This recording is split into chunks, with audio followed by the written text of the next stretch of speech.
Jadi jadi sebagai mengganti lagi majlis kita, bagi mengganti lagi usul kita pada malam ni, marilah sama-sama kita membukanya dengan Ummul Kitab Al-Fatihah. Bismillahirrahmanirrahim.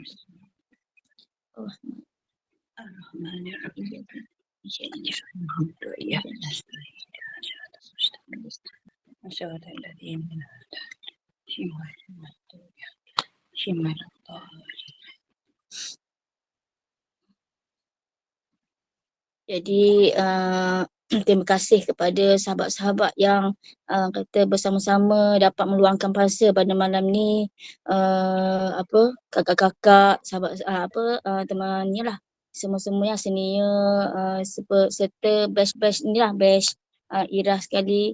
Jadi kita nak terus kepada baca teks dulu ke ataupun nak tunggu start juga? Bentang lah. Bentang je lah. Kita terus berbentang lah. Jadi macam start masuk lagi kita boleh bincang je lah. Okey, jadi bagi meneruskan lagi usul kita pada malam ni, jadi saya menjemput baca teks pada malam ni, pembentang teks iaitu Ukhti Aisyah untuk membentangkan teks kita yang berkenaan dengan cabang iman 8 muka surat 7 lah. Okey, dipersilakan Aisyah. A'udzubillahi minasyaitonirrajim. Jelas suara? Jelas ke Kak Ayah? Suara? Jelas. Bismillahirrahmanirrahim. Alhamdulillahirabbil alamin wa bihi nasta'in. Wassalatu wassalamu ala asyrafil anbiya'i wal mursalin wa ala alihi wa sahbihi ajma'in, amma ba'd. Alhamdulillah, kerinduan kita telah terubat. Hari ini kita bersama-sama bersua muka. Ada Kak Uda, senior senior yang dihormati, Kak Salwani, dan rakan-rakan lah sekalian. Alhamdulillah. InsyaAllah hari ini saya sebagai pembentang bagi cabang iman yang ke-8, iaitu beriman kepada perhimpunan manusia selepas dibangkitkan dari kubur menuju ke mahsyar. Subhanallah. Tajuk yang kita akan mendengar perbincangan daripada Ustaz sebenarnya tajuk yang sangat berat bagi kita semua, sebab kita hidup di dunia ini tidak lain tidak bukan apa pun kita lakukan atas dunia ini adalah untuk menuju ke alam yang kekal sana. Alam kekal, sebelum ke alam itu kita melalui dulu satu tempat perhitungan manusia, iaitu dinamakan mahsyar. Subhanallah. Okey. Saya terus kepada teks firman Allah Subhanahu wa taala. Bismillahirrahmanirrahim. Ala yazunnu ulaika annahum mab'utsun liyaumin 'azim yauma yaqumun nasu lirabbil alamin. Maksudnya, tidakkah mereka menyangka bahawa mereka akan dibangkitkan hidup semula sesudah mati pada hari kiamat yang amat besar huru-haranya hari berdiri manusia untuk menghadap Tuhan sekalian alam. Subhanallah. Hari huru-hara dinamakan hari huru-hara. Untuk yang kedua, halaman kedua, hadis Nabi SAW, hadis Abdullah bin Umar radhiyallahu anhu dalam Sahih Muslim yang berbunyi, yaqumun nasu li rabbil alamin hatta yaghiba ahaduhum fi rashhihi ila ansafi uzunaihi. Maksudnya, manusia akan bangun menuju kepada Tuhan sekalian alam sehingga salah seorang mereka tenggelam dalam peluhnya sehingga paras tengah telinga. Allahu Akbar. Begitu huru-haranya keadaan suasana mahsyar nanti. Walaupun kita baca hanya satu ayat Quran, kita dah bayangkan betapa huru-haranya suasana ketika itu. Begitu juga kita baca hadis Nabi tadi, sehingga kita tenggelam dalam peluh, sehingga paras tengah telinga. Subhanallah. Selain itu saya ada rujuk juga buku karangan karangan Imam Al-Qurtubi, Syekh Daud Al-Fatani, dari tajuk buku Misteri di Sebalik Tiupan Sangkakala. 3 perkara yang mungkin saya kongsikan bersama sahabat-sahabat. Saya mujur sangat ustaz tak masuk lagi. Kalau ustaz masuk habislah. Okey. 3 perkara. Ustaz masuk dah ke? Tak giap. Okey. 3 perkara yang mungkin sama-sama kita renung dan boleh membuatkan kita akan lebih berhati-hati untuk terus hidup di dunia ini, insya-Allah. Iaitu manusia dibangkitkan dari kuburnya mengikut bagaimana keadaan semasa matinya. Saya ulang, manusia dibangkitkan dari kuburnya mengikut bagaimana keadaan semasa matinya. Terdapat hadis yang menyebutkan tiap-tiap seorang dibangkitkan dalam keadaan bagaimana dia mati. Dalam hadis riwayat Al-Bukhari dan selainnya menyebutkan sabda Nabi SAW, apabila Allah mengkehendaki untuk menimpakan azab kepada sesuatu kaum, maka ditimpanya ke atas semua orang yang berada di kalangan mereka. Kemudian mereka semua dibangkitkan mengikut niat masing-masing. Ada satu kisah yang disabdakan oleh Nabi SAW. Bahawasanya Abdullah bin Umar berkata, "Wahai Rasulullah, beritahu kepadaku tentang jihad dan perang sabil." Lalu baginda bersabda, "Wahai Abdullah, jika engkau dibunuh dalam keadaan sabar dan mengharapkan ganjaran pahala di sisi Allah, maka engkau dibangkitkan dalam keadaan sabar dan mengharapkan pahala daripada Allah. Dan jika engkau dibunuh dalam keadaan hendak menunjuk dan mendapat perhatian ramai, nescaya engkau dibangkitkan dalam keadaan hendak menunjuk dan mengharapkan perhatian ramai. Maka bagaimana keadaannya engkau tak kala dibunuh, maka begitulah keadaannya engkau dibangkitkan." Dalam ayat Al-Quran pun, kalau kita baca terjemahan ataupun tafsir Al-Quran kan, banyak menyebutkan tentang Allah Maha mengetahui segala sesuatu. Dalam diri kita, dalam fikiran kita, Allah tahu. Kita buat tu kerana siapa? Kerana Allah ataupun kerana benda lain. Jadi beringatlah dengan niat kita. Niat kita seharian melakukan ibadat, melakukan apa sahaja, ikutlah dari sudut ibadat, perjuangan, ikutlah. Adakah niat kerana Allah ataupun niat kerana orang lain ataupun niat kerana sesuatu. Janganlah kita menyekutukan Allah, niatlah kerana Allah semata-mata. Okey, yang kedua yang saya nak sentuh,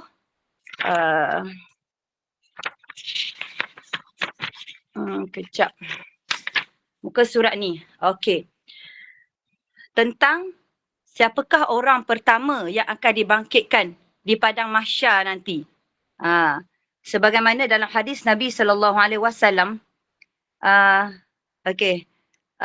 bermula orang yang pertama sekali terbongkar daripada kubur, yang keluar daripada kubur ialah Nabi Muhammad SAW, seperti yang disebutkan dalam hadis riwayat At-Tirmizi dan Al-Hakim daripada Ibnu Umar, yang mana beliau menyebutkan sabda Nabi SAW, "Akulah orang yang pertama sekali kubur terbongkar untuknya, kemudian Abu Bakar, kemudian Umar, dan kemudian penghuni Al-Baqi', iaitu perkuburan Baqi'." Subhanallah. Okey, yang ketiga saya nak highlightkan bagi pembentangan saya, iaitu martabat manusia pada peristiwa pengumpulan itu berbeza-beza mengikut amal soleh yang mereka lakukan. Ada di kalangan mereka yang berkenderaan, ada yang berjalan dengan kaki dan ada yang berjalan dengan mukanya, iaitu dijadikan mereka tertungging mukanya ke bawah dan berjalan dengan muka sebagai ganti daripada berjalan dengan kaki. Dalam hadis riwayat Abu Daud dan Al-Baihaqi daripada Abu Hurairah radhiyallahu anhu, katanya sabda Rasulullah sallallahu alaihi wasallam, pada hari kiamat manusia dikumpulkan kepada 3 golongan, iaitu golongan yang berkenderaan, golongan yang berjalan kaki dan golongan yang berjalan dengan muka mereka. Sahabat bertanya, "Wahai Rasulullah, apakah mereka boleh berjalan dengan muka mereka?" Baginda menjawab, Tuhan yang menjadikan mereka dengan berjalan dengan kaki. Maha berkuasa menjadikan mereka berjalan dengan muka. Subhanallah. Tiga poin yang saya sebutkan ini, sama-sama kita renungkanlah. Kita mengharapkan perakhiran kita, perakhiran yang baik, dan kita juga akan dibangkitkan dengan cara yang baik. Subhanallah. Dan kita mengharapkan supaya dengan rahmat Allah kita berjalan di padang mahsyar dengan keadaan yang baik. Subhanallah. Dan daripada pembacaan saya daripada buku ni juga, ada riwayat mengatakan bahawa amalan kita itu menjadi kenderaan kita. Ada amalan kita menjadi kambing untuk kita naik. Ada amalan kita tu menjadi kuda. Amalan-amalan kita menjadi kenderaan kita untuk berjalan di padang mahsyar. Semoga amalan kita ni menjadi kenderaan terbaik untuk kita di sana nanti, insya-Allah. Okey. Ustaz masuk dah lagi? Kak Ayah, Ustaz masuk dah lagi Kak Ayah? Masuk dah tu. Ustaz masuk dah? Sedap. Okey. Minta maaf Ustaz, saya tak perasan Ustaz masuk. Tak apa. Cantik dah. Okey. Saya rasa setakat itu saja penerangan daripada pembentangan saya. Saya serahkan, minta maaf kalau salah silap Ustaz, minta maaf salah silap kalau ada salah info. Subhanallah. Okey, saya serahkan kepada Kak Ayah sebagai pengurusi majlis. Terima kasih kepada Ustazah Aisyah kita. Lama tak dengar suara bagi pengisian tau. Sedap dia. Sedap puahan ya. Panjang lagi itu patutnya. Jadinya kita terus kepada agenda kita lah pada malam ni usrah, iaitu ulasan teks. Kita ni kalau ikut saya tak ingat lah yang sebelum ni lama sangat dah sertai kita dah ni lah dengan usrah batch kita ni tak tahu perjalanan tu macam mana. Cuma kalau ikut di tempat mana-mana lah usrah, kita akan bentang teks dan ulasan tu daripada sikit seorang daripada ahli usrah lah Kang. Jadi kita nak ulasan sikit seorang tu ataupun terus pada ustaz ni? Ulah dulu sikit seorang, insya-Allah. Sikit seorang dulu lah, tapi nak tambah apa semua lah. Ya. Jadi jemputlah kepada sahabat-sahabat untuk mengulaslah berkenaan teks kita pada malam ini, iaitu berkenaan dengan tajuk cabang iman yang ke-8. Beriman kepada perhimpunan manusia selepas dibangkitkan dari kubur menuju ke mahsyar. InsyaAllah jemputlah pada mana-mana sahabat untuk memberikan sedikit pandangan ataupun ulasan lah.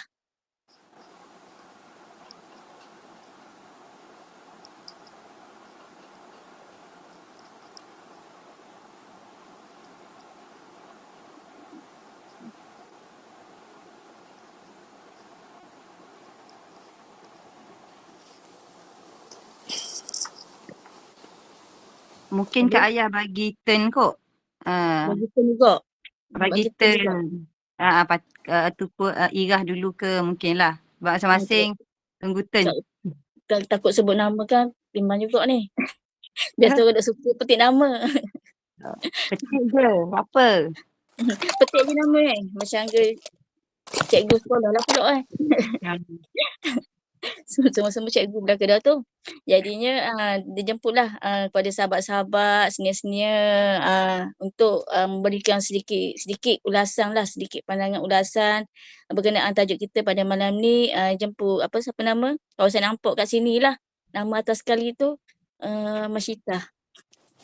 Tapi tak apalah, mana-mana je lah. Siapa nama ni? Kak Huda ada. Tapi Kak Huda rasanya ada mic lain kan. Takut tak boleh nak komit mana lah. Tapi kalau boleh bagi pandangan sikit pun bagus.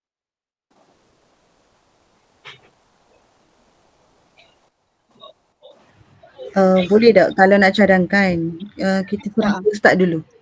Ayo start dulu. Lepas tu kita buat Q&A lah. Tu cadangan je lah. Kita kita raikan masa Ustaz dahulu. Kemudian kita Q&A, maksudnya respon untuk ni selepas Ustaz buat pengisian. Boleh Ustaz? Okey, tak apa. InsyaAllah. Bismillahirrahmanirrahim. Assalamualaikum warahmatullahi wabarakatuh. Alhamdulillahirrabbilalamin. Wassalatu wassalamu ala asyrafil anbiya'i wal mursalin Sayyidina Muhammadin wa ala alihi wa sahbihi ajma'in. Qala rabbi syrah li sadri wa yassir li amri wa hlul 'uqdatam min lisani yafqahu qawli. Rabbi yassir wa la tu'assir, rabbi tamim bil khair, rabbana iftah bainana wa baina qawmina bil khair wa anta khairul fatihin. Subhanaka la ilma lana illa ma 'allamtana innaka antal alimul hakim. Lebih dahulu syukur pada Allah Subhanahu Wa Taala kerana pada malam ini kita dapat berjumpa semula lah daripada rehat yang panjang disebabkan ada faktor-faktor kesibukan kerja dunia sangat rupanya kita ni dan dengan adanya pertemuan-pertemuan ini kita boleh balik semula untuk ingat pada Allah Subhanahu Wa Taala dan kita refresh balik kita punya hati, kita punya amalan, kita punya muhasabah. Sebab kita secara keseorangan adalah lemah. Kalau berdua tu lebih kuat sikit lah daripada keseorangan. Kalau tiga tu akan menjadi lebih kuat lagi lah. Jadi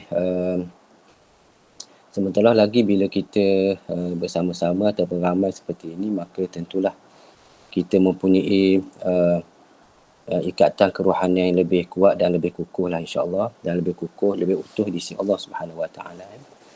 Jadi sama-samalah kita membetulkan niat kita pada malam ini untuk menuntut ilmu kerana Allah Subhanahu Wa Taala supaya kita dapat mengambil faedah. Khususnya kita memberi faedah kepada orang lain di samping untuk kita amalkan apa yang kita dapat pada malam ini sama-sama lah. Alhamdulillah, Ana sempat dengar sikitlah kupasan yang dikemukakan oleh Ustazah Aisyah tadi. Saya rasa kupasan tu dah menarik sebenarnya ya. Dan rasanya kalau Ana tak kupas pun tak apa, dah cukup dah. Dari sudut keilmuan itu dah mantap lah ya, dari segi apa ni, fakta-fakta, dari segi apa yang sebenarnya berkait dengan mahsyar itu telah pun dikupas secara sepenuhnya lah ya. Jadi mungkin kita bermula sikit dengan ayat Quran kita ni. Allah Subhanahu Wa Taala berfirman, Bismillahirrahmanirrahim. Ala yazunnu ulaika annahum mab'usun liyaumin 'azim yauma yaqulun nasu li rabbil alamin. Terjemahan, tidakkah mereka menyangka bahawa mereka akan dibangkitkan hidup semula sesudah mati pada hari kiamat yang amat besar huru-haranya, hari berdiri manusia untuk menghadap Tuhan sekalian alam. Dalam perbincangan lepas rasanya kita telah membincangkan berkaitan dengan satu sebelum berlakunya kebangkitan semula ini ataupun pada mahsyar, ada satu perkara lagi dikenali dengan nama An-Nasyar itu ya. An-Nasyar. An-Nasyru adalah tiupan sangkakala yang kedua daripada Mikail, daripada Israfil. Kemudian roh-roh itu dia pergi mencari tuannya. Tidak tersesat roh itu cari tuannya, dan dia masuk ke dalam tubuh tuannya, dalam jasad tuannya. Ulama-ulama kita bagi tahu cepatnya proses kemasukan roh ke dalam jasad itu seumpama seperti kalau kita kata racun racun ular yang masuk ke dalam tubuh, meresap ke dalam tubuh, sehingga akhirnya orang berkenaan ataupun kita semualah dibangkitkan oleh Allah Subhanahu Wa Taala An-Nasyar ya. Dan seperti mana diberitahu oleh Aisyah tadi bahawa kita ni akan ada 3 kategori tadi, ada yang menaik kenderaan, ada yang cepat seperti kilat perjalanannya, ada yang teresok-esok, ada yang termuka tersembam ya. Itu berasaskan kepada amalan masing-masing dan kedudukan ataupun keistimewaan yang Allah Subhanahu Wa Taala berikan kepada golongan Nabi dan khususnya ya. Dan perhimpunan semula ini ataupun pada masa An-Nasyar itu Allah Subhanahu Wa Taala bangkitkan orang yang orang yang dibangkitkan oleh Allah Subhanahu Wa Taala ada berbagai rupa bentuk lah.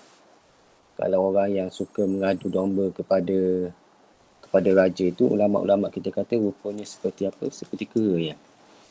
Saya lupa dah, ada perkara-perkara ataupun ada rupa-rupa tertentu yang menunjukkan bahawa contohnya orang berzina rupanya seperti rupa kera.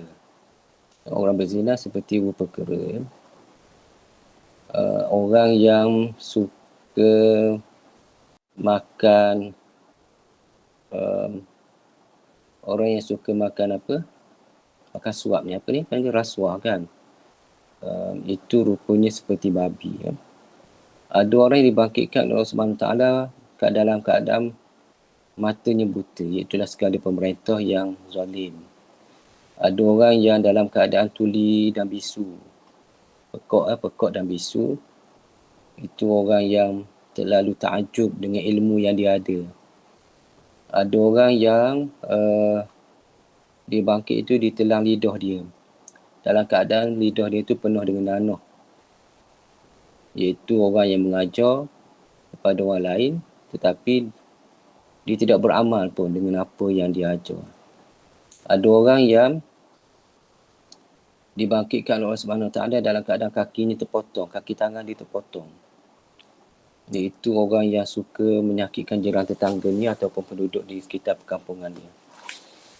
Dan apa lagi, ada orang yang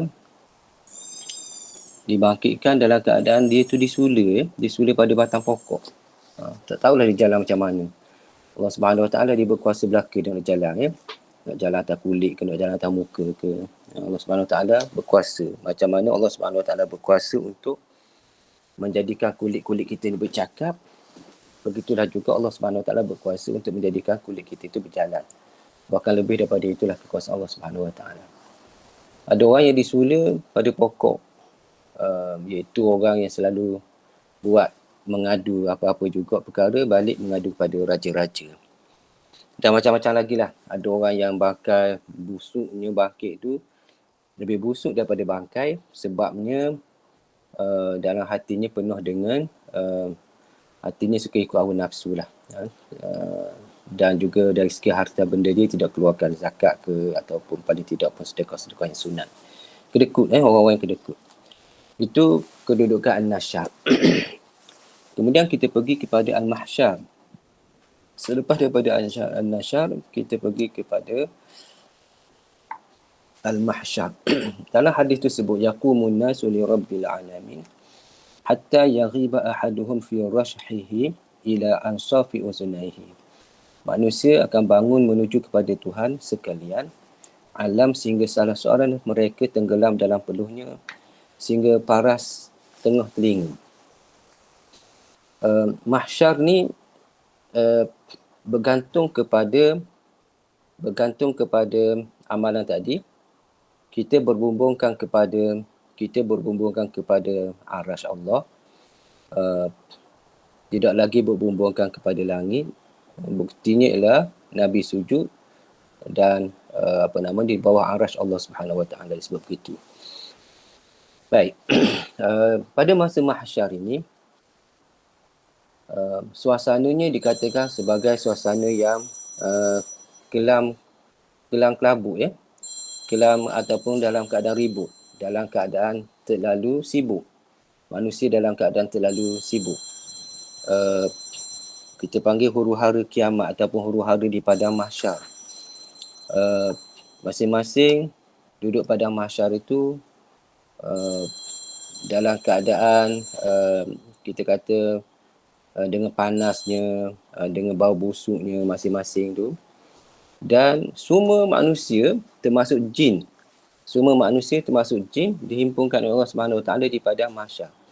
Maka bayangkanlah kesibukan ataupun keadaan suasana pada ketika itu macam mana. Iaitulah yang penuh dengan manusia, yang penuh dengan makhluk yang mukallafin ini, semuanya berjalan kepada mahsyar menghadap pada Allah Subhanahu Wa Taala, menunggu balasan daripada Allah Subhanahu Wa Taala. Dijelaskan juga tadi, manusia pertama sekali dibangkitkan mengikut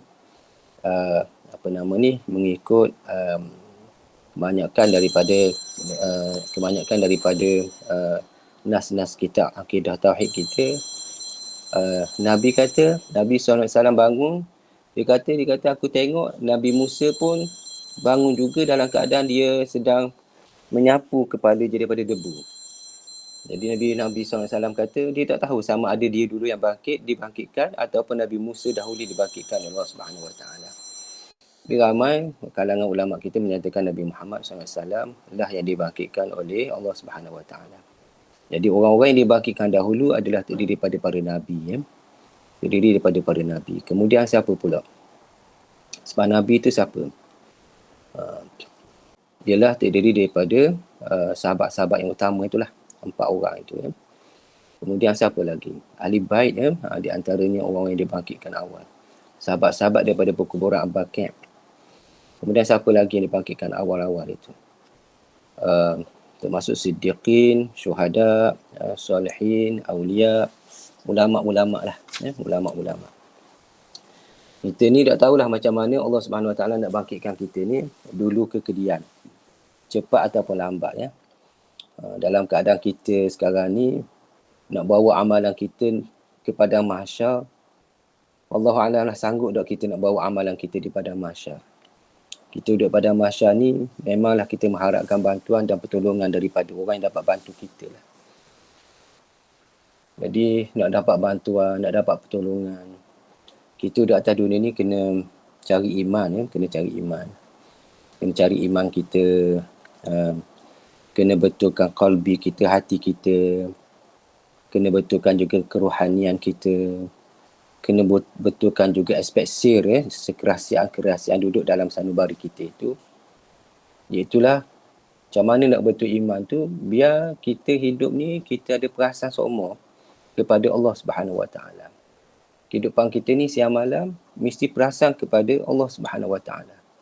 Allah Subhanahu Wa Taala bagi oksigen pada kita, Allah Subhanahu Wa Taala bagi mata pada kita, bagi malam pada kita, bagi siang pada kita, banyak. Biar kita perasan Allah Subhanahu Wa Taala semua sekali yang bagi pada kita. Itu je cara untuk kita hidupkan iman kita lah. Itu je cara kita. Dan untuk dapatkan perkara-perkara sir itu, apa yang perlu kita buat? Ataupun untuk kita dapatkan iman kita itu, apa yang perlu kita buat? Ulama-ulama ajar pada kita berzikir, zikrullah. Kemudian apa lagi? Baca Quran, zikrullah, baca Quran dan selawat kepada Nabi Muhammad SAW dengan sebanyak-banyaknya. Itu ulama-ulama kita minta supaya kita buat. Kita, Alhamdulillah, kita duduk dalam jemaah ni, rutin kita boleh jadi sebulan sekali, seminggu sekali ke, kita jemaat surat ni. Al-Quran, insyaAllah kita pun menjadi rutin itu sebagai amalan harian kita, insyaAllah. Ya. Itu juga dengan selawat kepada Nabi itu memang kita tak tinggal lah, insyaAllah. Jadi masing-masing bila duduk di mahsyar itu menunggu, ya, dalam keadaan menunggu. Dalam keadaan menunggu, kita menunggu balasan ataupun apa-apa juga yang akan berlaku di padang mahsyar itu, kita menunggu daripada Allah Subhanahu Wa Taala pada ketika itu. Jadi masing-masing bila bangkit itu nak cepatkan sehingga ada manusia yang oleh sebab kita kata apa, penantian suatu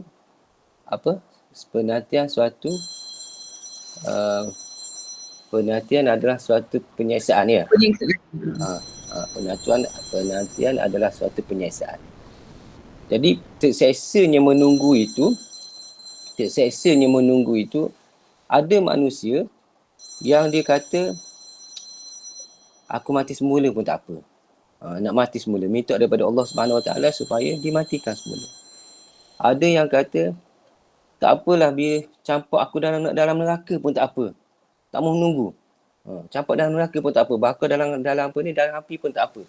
Asal jangan menunggu. Terlalu lama menunggu proses untuk dihisab itu, surat amalan semua tu. Jadi terlalu lama sehingga manusia sampai pada peringkat nak mati semula ataupun sampai pada peringkat hendak supaya mereka itu dimasukkan dalam api. Sedangkan duduk dalam api itu bukanlah sesuatu yang baik, Duduk dalam neraka itu bukanlah sesuatu yang baik pun. Jadi itu yang manusia kehendaki supaya mereka tidak lagi menanti-nanti tidak lagi menanti-nanti proses hisab daripada Allah Subhanahu Wa Taala. Kemudian Allah Subhanahu Wa Taala ilhamkan kepada manusia untuk mencari nabi-nabi. Maka mereka pun pergi cari nabi. Siapa yang pertama? Nabi Adam, ya. Yang kedua Nabi Nuh, yang ketiga Nabi Ibrahim, yang keempat Nabi Musa, yang kelima Nabi Isa, dan terakhirnya adalah Nabi Muhammad SAW. Semua nabi-nabi selain daripada Nabi Muhammad SAW mengatakan nafsi-nafsi, ya. Nafsi-nafsi itu bukan menunjukkan bahawa mereka tidak dapat membantu, tetapi oleh sebab mereka merasakan ada kekurangan sebab ada rupa macam bersalah kepada Allah Subhanahu Wa Taala. Tidak bersalah pun, rupa bersalah. Saya ingat kita dah jelaskan perkataan rupa bersalah ni. Nabi Adam tu kalau kita tengok macam bersalah, tapi sebenarnya dia rupa bersalah. Apa yang dibuat tu adalah mengandungi hikmat yang lebih besar. Makan daripada pohon khuldi tu, daripada pokok khuldi yang kita namakan pokok khuldi. Dan begitulah juga Nabi Ibrahim yang dikatakan berdusta dan macam semua Nabi itulah kena cek balik kisah-kisah Nabi berkenaan. Baik, itu Nabi-Nabi. Kita duduk di alam akhirat ni dipanggil alam ijbari. Alam akhirat ni adalah alam ijbari. Atas dunia ni kita dikenali dengan nama alam ikhtiari. Maksudnya kita ada pilihan nak buat itu, nak buat ini, nak mengaji ke, nak mari usrah ke, tak mari usrah ke, umpamanya kan. Tak mari usrah tu kita boleh pilih. Kita ada pilihan. Kalau kita nak mari usrah, kita ada pilihan. Kalau kita nak belajar, kita ada pilihan. Kita menuntut ilmu, kita ada pilihan. Kita nak berpuasa umpamanya, nak sembahyang, kita ada pilihan. Sama ada nak buat ataupun tak nak buat. Berbeza dengan alam ijbari. Alam akhirat itu kita tidak ada pilihan. Allah Subhanahu Wa Taala tetapkan hari kiamat sekian-sekian hari bulan. Allah Subhanahu Wa Taala tetapkan bahawa orang ni akan bangkit sekian masa umpamanya. Itu dah ijbari. Maka begitulah juga ilham yang Allah Subhanahu Wa Taala bagi kepada manusia supaya mencari nabi-nabi. Mereka bermula dengan Nabi Adam. Padahal kita belajar. Sekarang ni kita belajar dalam bab tauhid ataupun dalam bidang akidah. Kita dah ajar. Ulama-ulama kita dah ajar. Nabi SAW dah bagi tahu bahawa manusia ni akan dibangkitkan pergi pada Nabi Adam dulu. Sebab apa tak bypass terus kepada Nabi Muhammad SAW? Tak berlaku. Tidak akan berlaku begitu. Sebab alam di akhirat adalah alam ijbari. Segalanya telah pun ditetapkan perjalanannya. Rutinnya ditetapkan oleh Allah Subhanahu Wa Taala. Kita tidak ada pilihan pada ketika itu kecuali mengikut ketetapan yang Allah Subhanahu Wa Taala telah tentukan kepada kita semua di hari akhirat. Dan selepas daripada itu berlakulah syafaat. Berlakulah syafaat untuk mempercepatkan proses hisab. Proses hisab ni adalah berasaskan kepada amalan lah. Daripada amalan. Dan Nabi SAW dia sembah kepada Allah Subhanahu Wa Taala. Kemudian Allah Subhanahu Wa Taala kata Ishfa' tu syafa', bagi syafa'atlah, maka kamu akan dikurniakan kepada apa juga yang kamu nak minta syafaat tu, Allah Subhanahu Wa Taala akan kurniakan. Akan mustajabkan doa Nabi Muhammad SAW. Maka daripada kalangan daripada kalangan itu Nabi SAW dikatakan beri syafaat kepada umatnya yang melakukan al-kabair min ummati. Syafaati li ahli kabairi min ummati. Syafaatku adalah untuk ahli-ahli yang melakukan dosa besar dalam kalangan umat aku. Cuma kita kena ingat ni lah. Kita kena ingat bila kita melakukan, katakanlah kita melakukan dosa besar. Ataupun ramai orang melakukan dosa besar. Boleh jadilah kita kata kita ni, andai kata kita dapat syafaat daripada Rasulullah SAW. Mengikut mazhab Ahlussunnah wal Jamaah kita. Walaupun kita kata Allah Subhanahu Wa Taala Maha Pengampun, Maha Pengasih, Rasulullah juga boleh bagi syafaat, tetapi dalam ramai-ramai itu tetap ada seorang yang akan dimasukkan ke dalam neraka disebabkan melakukan dosa besar. Tak tahulah siapa yang terlepas dan siapa akan terkena untuk melakukan disebabkan melakukan dosa besar, dimasukkan dalam neraka. Ulama-ulama kata walaupun ada istilah-istilah syafaat macam itu, Allah Subhanahu Wa Taala sifat kasih sayang dia itu ada, tetapi jangan cuba-cuba untuk mendekati dosa besar. Sebab meskipun ada nama-nama dan sifat Allah Subhanahu Wa Taala begitu rupa, tetap juga orang melakukan dosa dan maksiat akan diazab oleh Allah Subhanahu Wa Taala. Nauzubillah lah. Dan selepas daripada itu Allah Subhanahu Wa Taala kurniakan kepada seramai 70,000 orang yang dimasukkan ke dalam syurga tanpa hisab. Dan daripada 70,000 orang, setiap seorang itu pula akan dapat bagi syafaat kepada sesiapa yang dikehendaki. Saya sebut tadi, kita duduk di akhir-akhir di atas dunia ni kena bergantung kepada orang-orang yang boleh bagi syafaat kepada kita. Nabi SAW boleh bagi syafaat kepada kita, tapi banyak berselawatlah pada dia. Banyak sampaikan salam pada dia. Allahumma salli ala sayyidina Muhammad. Assalamualaikum ayuhan nabi wa rahmatullahi wa barakatuh. Salam-salam kita ni akan disampaikan kepada Rasulullah SAW sebab ada seorang malaikat yang ditugaskan untuk menyampaikan salam umat dia kepada Nabi SAW. Begitu juga kalau kita berselawat, ada malaikat yang akan sampaikan. Jadi bila sampai salam ni banyak pada kita, sampai satu ketika dah banyak sangat ni, Nabi dia akan tanya siapa, dia boleh kenal siapa yang bagi selawat banyak ataupun sampaikan salam pada kita kepada dia pada hari akhirat nanti. Moga-moga kita termasuklah dalam kalangan orang-orang yang banyak bagi selawat dan salam kepada Rasulullah SAW. Dan dengan banyak selawat dan salam kepada Rasulullah SAW itu menjadi punca untuk ataupun menjadi asbab untuk kita mendapat syafaat daripada Rasulullah sallallahu alaihi wasallam. Dan siapa lagi yang boleh bagi syafaat? Yang kita kata minan nabiyyin was-siddiqin wasyuhada was-salihin itu. Kita Nabi tak masuk dah. Siddiqin ni tak tahulah boleh masuk dah. Kalau boleh jadi iman semacam Abu Bakar, maknanya segala-galanya kita boleh terima daripada apa juga yang terkena pada kita itu, sanggup berkorban nyawa, sanggup berkorban harta benda semacam mana Abu Bakar boleh buat, maka bolehlah sampai pada peringkat siddiqin yang hatinya penuh kasih sayang kepada Allah Subhanahu Wa Taala, sayang kepada Rasulullah SAW, tidak berbelah bagi. Kalau boleh sampai pada peringkat itu, boleh jadi kita kata kita tak mampulah untuk sampai pada peringkat itu. Syuhada. Syuhada juga kalau kita ni berperang dan mati dalam peperangan menentang syahid orang kafir. Kalau orang-orang di Palestin boleh jadi mereka boleh mencapai darjah-darjah seperti itu. Tapi kita di Malaysia ni mungkin tak sampai lagi pada peringkat itu. So perkataan syuhada mungkin tak sesuai lagi pada kita lah. Tinggal lagi ialah salihin. Kita boleh cek diri kita sama ada kita ni adakah termasuk ke dalam kalangan salihin ataupun tidak. Kalau tidak, cari orang soleh. Cari orang soleh. Tentunya orang-orang yang soleh adalah dalam kalangan alim ulama'. Kita tak mengharapkanlah Perdana Menteri Anwar Ibrahim itu sebagai seorang yang soleh dengan keadaan dia sekarang. Akan datang wallahu alam lah. Tapi dalam keadaan dia sekarang kita tak mampu untuk kita mengatakan bahawa dia adalah sebagai seorang soleh. Alhamdulillah kita duduk dalam jemaah yang dilingkungi oleh alim ulama'. Oleh sebab itu kita berbaiklah dengan alim ulama' ini. Moga-moga alim ulama' ini dia akan kenal kita. Kita sentiasa berada dalam majlis dia, kita sentiasa bantu dia dan kita sentiasa bagi khidmat pada dia. Moga-moga dia kenal kita. Itulah orang yang akan dapat bagi syafaat pada kita di hari akhirat nanti. Alim ulama' walaupun mereka bukan maksum, tapi ulama' kata mereka mahfuz. Allah SWT pelihara mereka daripada melakukan perkara-perkara yang perkara-perkara dosa. Kalau mereka melakukan dosa pun tidaklah sampai melakukan dosa-dosa yang besar.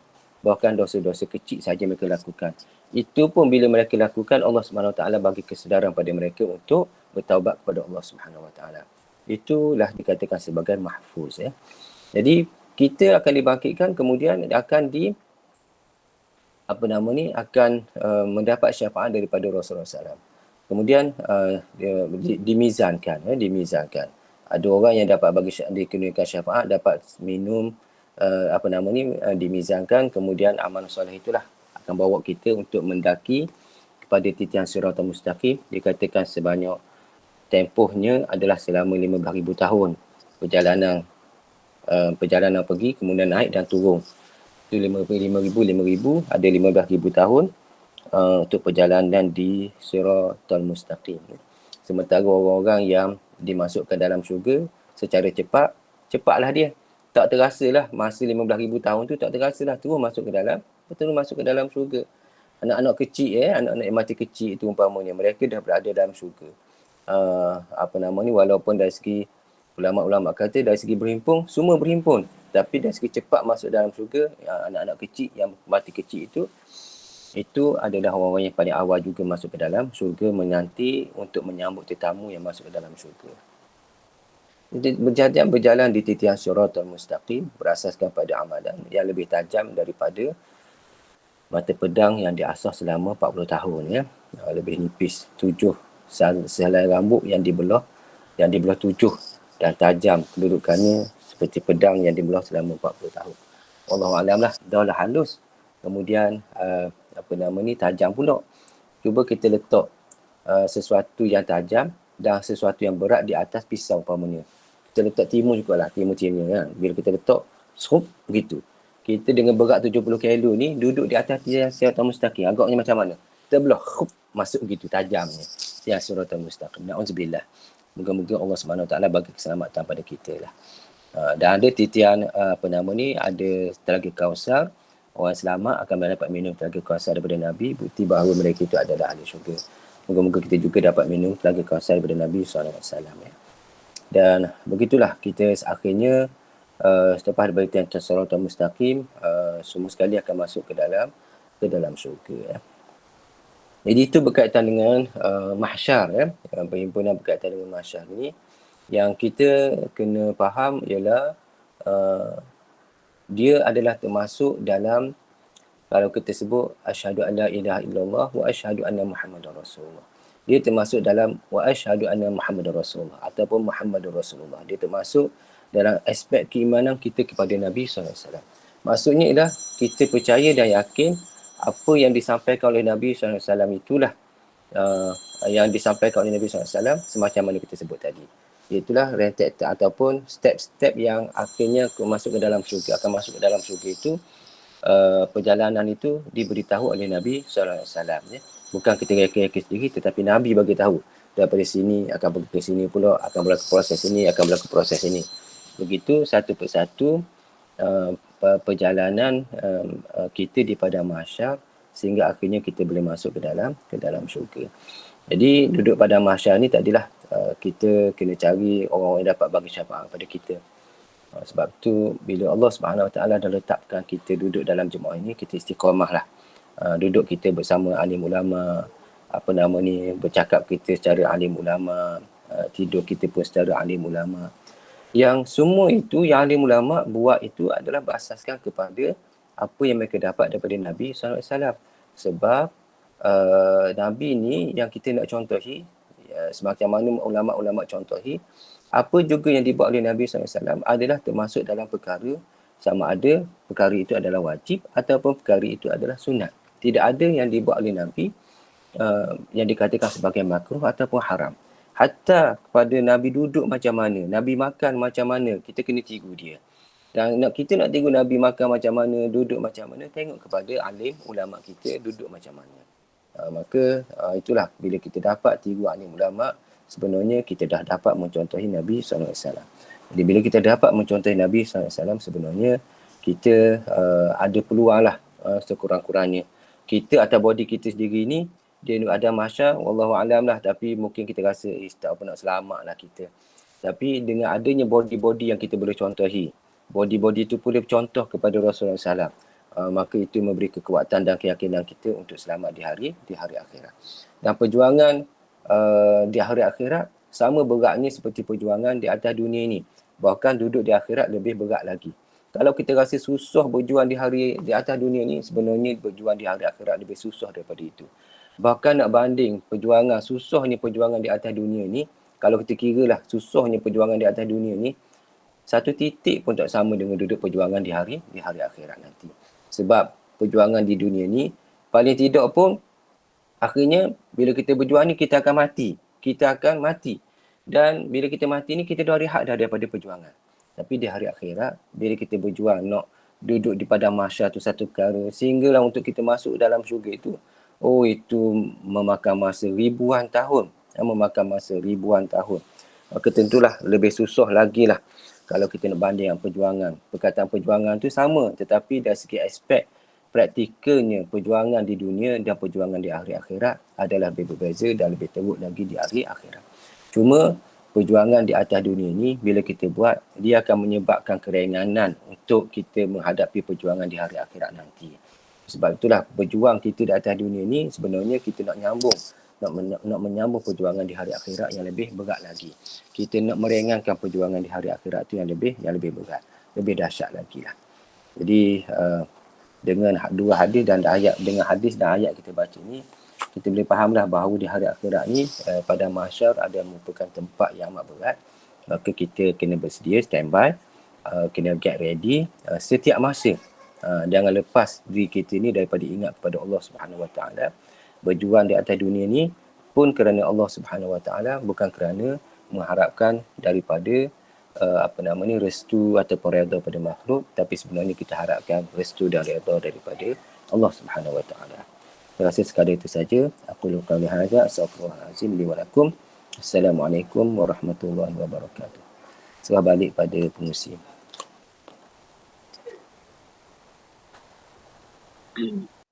Assalamualaikum. Alhamdulillah. Waalaikumsalam. Pesan pada Ustaz menakik kita yang kita bentangkan. Jadi memang kata memang kalau kat dunia ni pun kita jauh dengan ulama, macam mana dia akhirat nanti. Jadinya untuk seterusnya saya bukalah peluang pada sahabat-sahabat untuk bertanya soalan ataupun memberi tambah ke. Bolehlah sahabat-sahabat untuk nak tanya apa. Sekarang kita kepada Q&A kan. Pertanyaan dan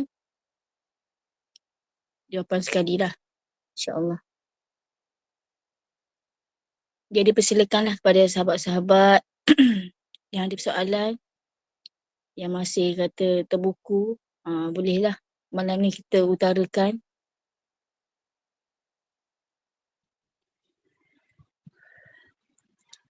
Assalamualaikum warahmatullahi wabarakatuh. Saya ada soalan kat Ustaz, tapi bukan berkaitan dengan mahsyar. Soalan saya, kan kita kena ada orang tanya saya lah, dia ni seorang isteri yang baik, kehidupan dia biasa je, maksudnya dalam satu hari tu tak adalah dia buat perkara-perkara yang boleh menyebabkan dosa. Dia tanya bagaimana untuk merasakan diri ni sentiasa berdosa kepada Allah. Sedangkan Rasulullah pun beristighfar kepada Allah Ta'ala, walaupun Rasulullah tu maksum dari segala dosa. Jadi sebagai manusia biasa, umatnya ni, bagaimana nak rasakan rasa berdosa? Walaupun hari-hari tu dia tak adalah buat dosa. Contohlah tak adalah melawan suami ke, buka aurat ke, ataupun dia buat sesuatu lah yang jelas berdosa. Bagaimana untuk rasa berdosa? Rasa seorang hamba yang berdosa lah, untuk biar selalu ingat pada Allah dan selalu minta keampunan daripada Allah. Boleh Ustaz jelaskan? Terima kasih Ustazah Aisyah ya. Allah Subhanahu Wa Taala kurnia pada kita jasad.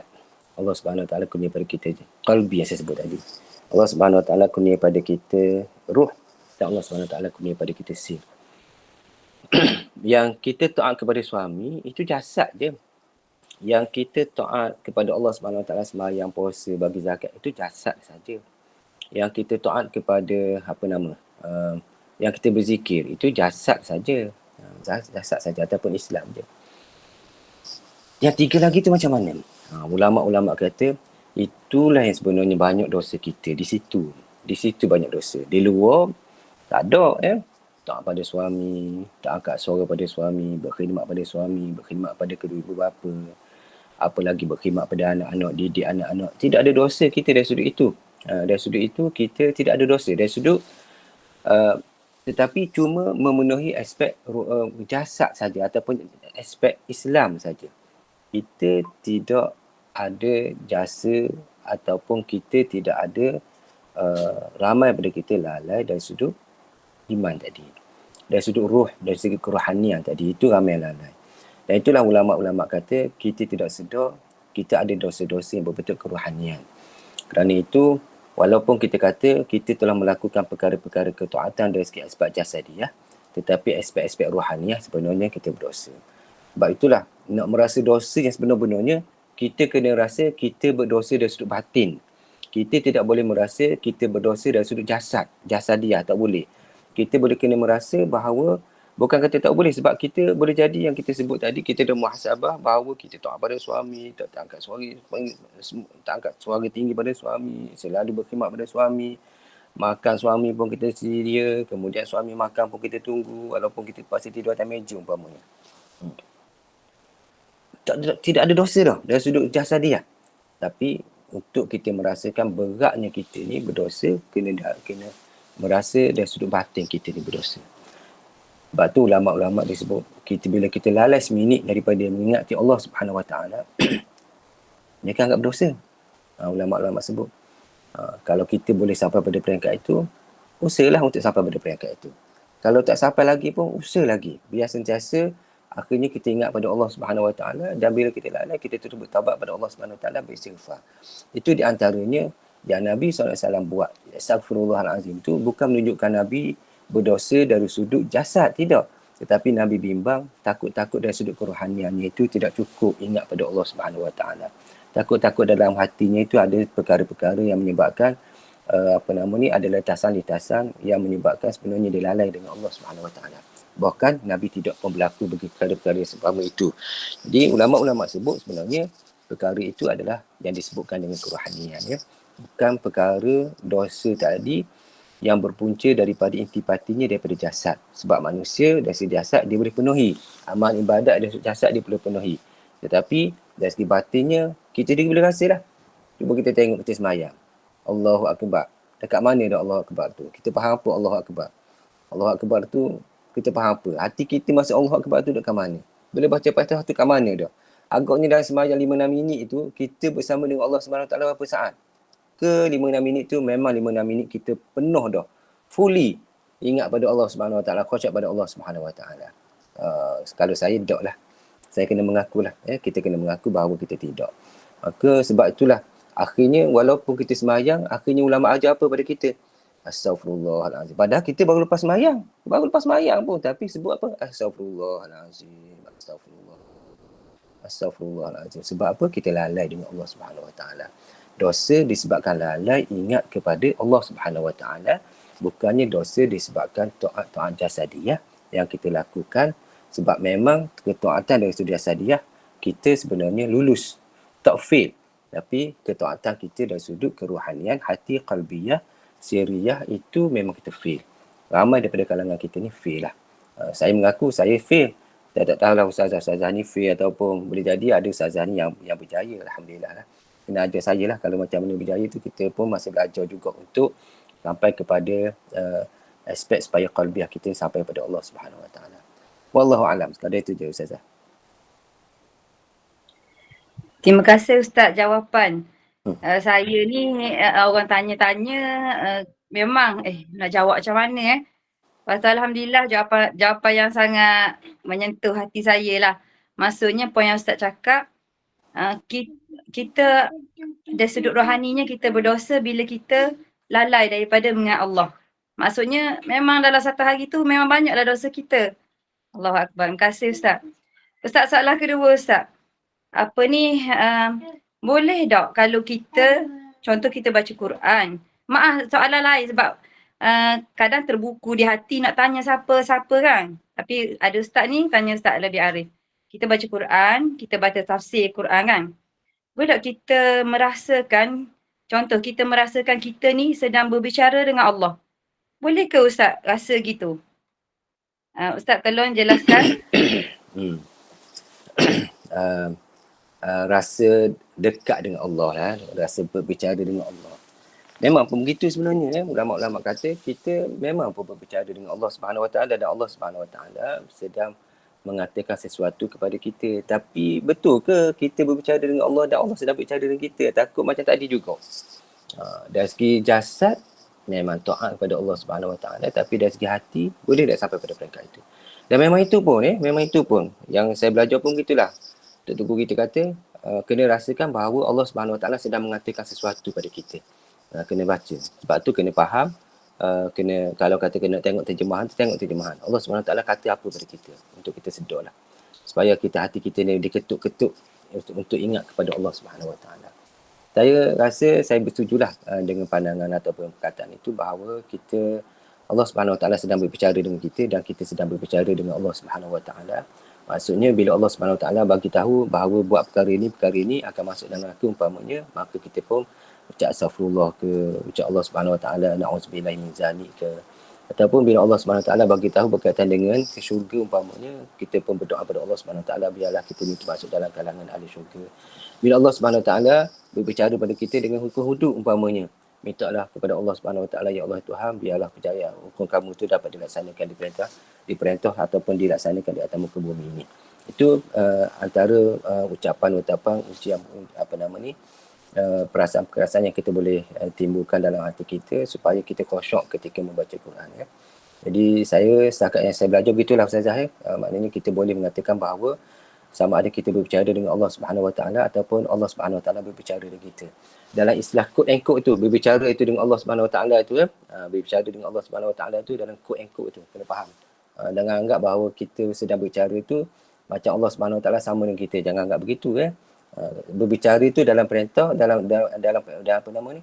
Dalam aspek ataupun dalam kerangka maknanya kita sedang mendengar perintah Allah, kita sedang mendengar teguran daripada Allah, kita sedang mendengar nasihat daripada Allah, kita juga sedang mendengar ancaman daripada Allah, kita juga sedang mendengar petunjuk daripada Allah. Allah Subhanahu Wa Taala minta kita buat perkara baik, Allah Subhanahu Wa Taala minta supaya kita meninggalkan perkara-perkara tidak baik. Allah Subhanahu Wa Taala cuba meluruskan perjalanan hidup kita. Allah Subhanahu Wa Taala bagi tahu suasana. Itu bentuk berbicara itu. Bukan maksudnya kita dengar suara Allah Subhanahu Wa Taala, Allah Subhanahu Wa Taala itu macam kita. Tidak, bukan macam itu istilahnya ya. Wallahu a'lam Ustazah ya. Ustazah lebih ma'aruf sebenarnya benda ni. Saja nak tanya saya tu. Allah. Terima kasih Ustaz penjelasan. Alhamdulillah, terima kasih. Dok, saya tak tahu Ustaz. Saya perlukan penjelasan Ustaz lah. Jadi makin kuat insya-Allah. Okey insya-Allah. Terima kasih Ustaz. Orang lain pula nak tanya. Assalamualaikum warahmatullahi wabarakatuh. Dengar jelas tak ni? Assalamualaikum. Waalaikumsalam. Dengar jelas ke? Okey, Alhamdulillah. Nak tanya soalan, sebenarnya bila Ustaz sebut pasal maknanya orang-orang yang berjaya kan pada melalui pada mahsyar ni ada yang terus boleh masuk ke syurga. Dan lepas tu saya tadi sebelum daripada usrah ni saya baca sikit kan pasal yang cabang iman yang ke-8 ni, ada orang sebut pasal hadis yang bahawa Rasulullah saya tak ingatlah hadis tu macam mana, tapi sebab baca bahasa Melayu jadi tak ingat hadis tu macam mana dia punya matan dia, tapi ada disebutlah yang 70,000 kan umat Rasulullah ni masuk ke syurga tanpa hisap kan. Lepas tu yang Ustaz sebut tadi, orang-orang lain tu nak masuk ke syurga tu payah. Nak kata kita ni nak masuk dalam yang 70,000 tu memang kita rasa macam mustahil lah. Kata saya lah maksudnya kan. Saya rasa jauh sangat lah kalau saya ni nak masuk dalam 70,000 tu. Maknanya kita tahu berbilion-bilion umat Islam ni takkanlah kita ni akan berada dalam 70,000 orang tu. Jadi kita rasa macam sedih sangat. Kita rasa macam mana aku jalan ni? Macam mana ada dok shortcut maksudnya nak masuk syurga tu. Tapi bila Ustaz sampaikan tadi ada cara-cara lain dok macam untuk kita masuk syurga ni.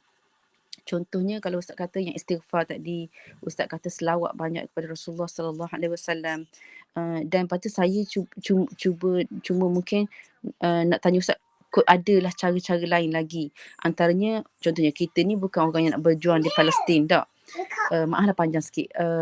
Jadi aci dok shortcut contohnya kita kata shortcut contohnya kita menyantuni orang-orang hak susah, menyantuni anak-anak yang macam anak-anak yang contohnya kita sendirilah ada anak yang OKU kan, ataupun contohnya ramai orang buat sekarang ni tolong orang-orang yang di Palestin, di Gaza sekarang ni tak. Maknanya mungkin kalau orang tu syahid nanti mungkin dia ingat kita kat sini dan dia masuk syurga dah kan. Jadi dia macam kita ada talian hayat pula dalam syurga tu yang akan panggil nama kita.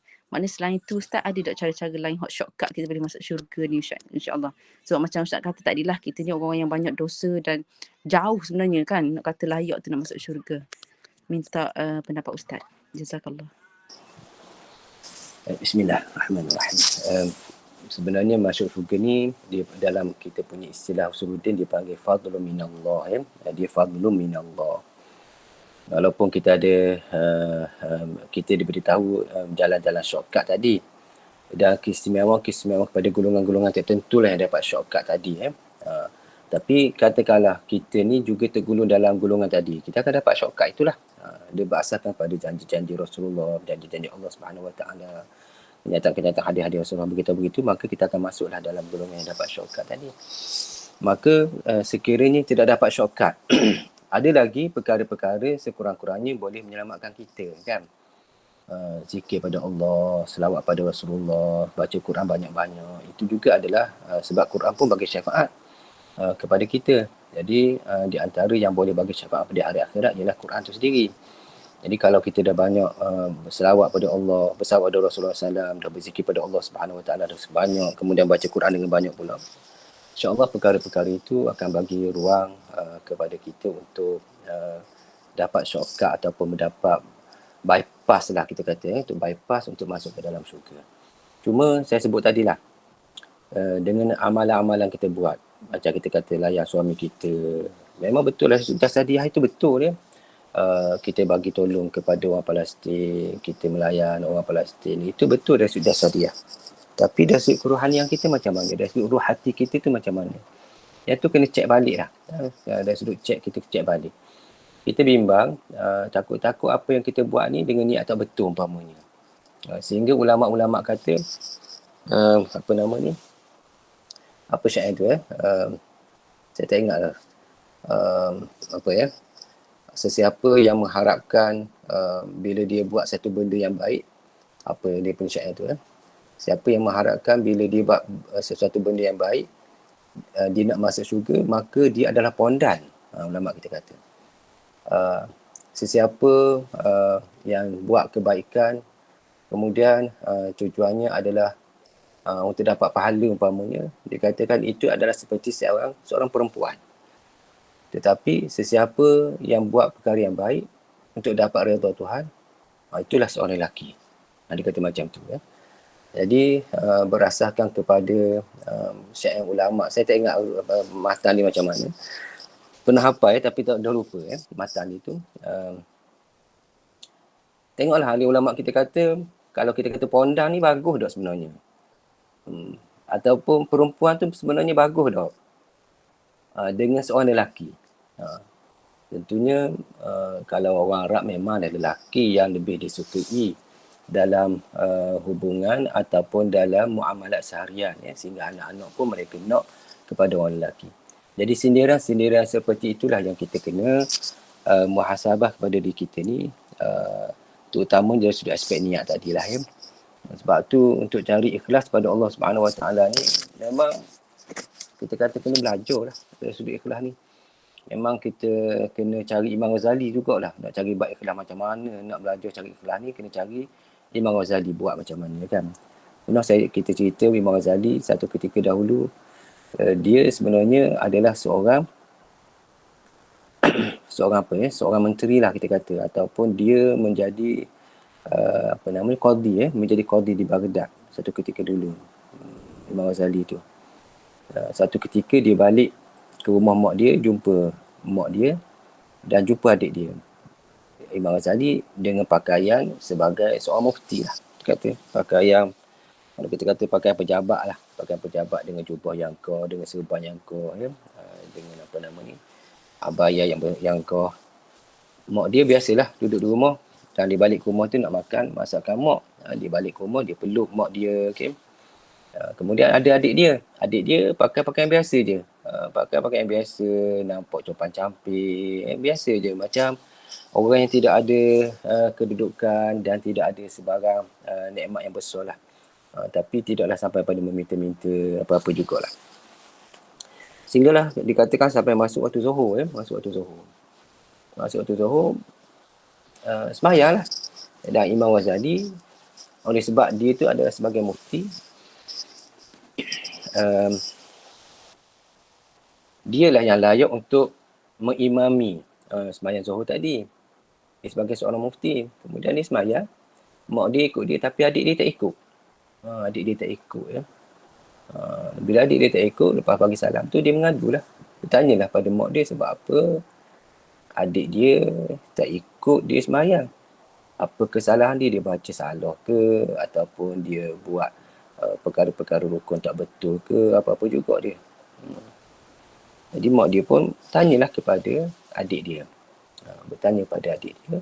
Selepas daripada selesai tu, Imam Ghazali pergi ke balik pejabat dia. Kemudian sampai pada petang dia pun balik dan berjumpa dengan mak dia. Mak dia pun bagi tahu. Adik dia kata macam ni. Wahai mak, macam mana saya nak ikut abang jadi imam? Dalam keadaan saya tengok baju abang tu penuh dengan darah. Saya nampak penuh dengan darah. Dia kata. Macam mana saya nak bersembahyang dengan seorang imam yang sedang menanggung najis? Tentunya saya yang tahu dia sedang menanggung najis. Kalau saya ikut, maknanya saya batal lah, dia kata. Tak usah. Sebab tu saya mengambil sikap untuk mengambil keputusan sebab untuk tidak mengikut Imam Ghazali sebagai imam. Bila Imam Ghazali balik, mak dia bagi tahu tu, kemudian Imam Ghazali terkejut lah. Sebab memang betul pun Imam Ghazali pada masa sembahyang tu, dia sedang menyelesaikan isu haid dan nifas. Dia sedang menyelesaikan isu haid dan nifas. Dia bagi tahu pada mak dia. Dia kata, betul lah mak, saya pada ketika itu saya ingat nak selesaikan isu haid dan nifas sebenarnya. Sedang berfikir nak selesaikan masalah isu haid dan nifas.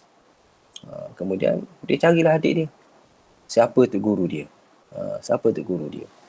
Semua akhirnya berjumpalah dengan gurunya dan akhirnya begitulah Imam Ghazali dia ajar pada kita macam mana kita nak ikhlas, bermula dengan taubat, kemudian nak masuk pada ikhlas. Maqam ikhlas tu dia maqam terlalu tinggi lah yang kita kena belajar untuk menyucikan hati kita supaya segala amalan kita diterima oleh Allah Subhanahu Wa Taala.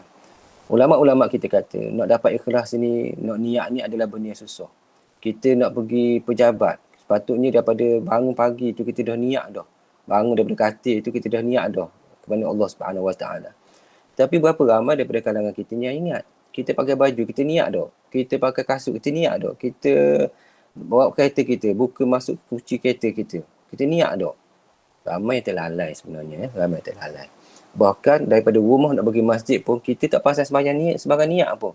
Semata-mata berjalan je nak pergi ke masjid ataupun kepada surau. Kita semata-mata niat, bila niat adalah bila sebut Allahu Akbar. Selain daripada itu, tak ada niat pun kita buat. Makan nasi pun tak ada niat, tidur pun tak ada niat, bercakap pun tak ada niat, apa-apa juga kita buat tidak ada niat. Niat tu maksudnya adalah untuk menimbulkan keikhlasan dalam hati kita. Saya sebut tadi, kalau kita nak kira segala amalan yang kita buat ni, nak duduk di padang mahsyar itu, kita buat amalan-amalan yang bagus dah umpamanya kan. Sanggup tak kita nak duduk di padang mahsyar dengan selama itu dengan amalan kita?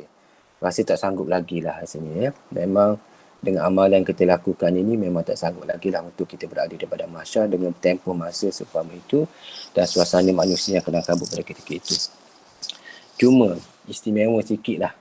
Cuma istimewa kita adalah kita umat Nabi Muhammad SAW ya. Sebab tu Nabi Muhammad bila orang cari-cari dia tadi, Nabi Muhammad kata Analaha. Lepas tu dia kata apa? Ummati. Dia cari umat dia dulu. Umat dia dulu. Jadi sebab itulah saya tak beranilah nak kata kena buat ini, kena buat ini. Ya. Tapi bila kita jumpa dengan ramai tok guru kita kata selawat banyak. Tok guru kita kata selawat banyak lah. Bila kita jumpa dengan alim ulama, memang mereka selalu pesan pada sayanya, minta maaf lah saya sebut gitulah tapi alim ulama kita selalu sebut selawat banyak dia kata selawat banyak itulah yang akan memberi selamat kepada kita Jadi selawatlah banyak selawat banyak. La ilaha illallah tu kena deposit mulai sekarang 12,000 deposit. Maksudnya kita buat baca la ilaha illallah, hitungannya adalah sebanyak 12,000. Kita depositkan benda itu simpan. Kemudian begitu juga dengan selawat, kita depositkan sebanyak 12,000. Sepanjang hidup kita ni biar ada 12,000 selawat dan juga la ilaha illallah tadi. Saya tak kata itu adalah sebagai shortcut ataupun sebagai penyelamat kita kepada untuk masuk dalam syurga. Mudah-mudahan ya, mudah-mudahan dengan amalan kita buat, itu dia akan bagi, Allah Subhanahu Wa Taala bagi kemudahan pada kita untuk masuk dalam syurga. Sebab selawat ni sama ada kita lalai ke tak lalai ke, ulama kata amalan itu diterima oleh Allah Subhanahu Wa Taala. Itu istimewa selawat. Yang lain macam sembahyang,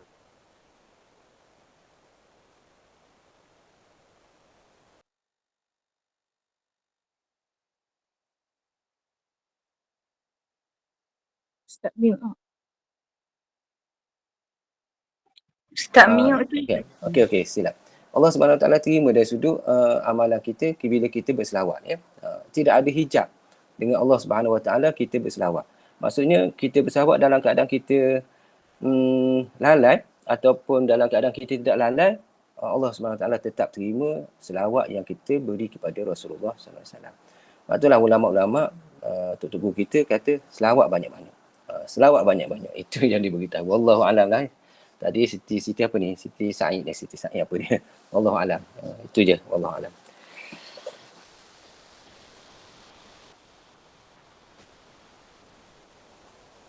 Alhamdulillah. Soalan yang daripada sahabat dah Ustaz jawab dah.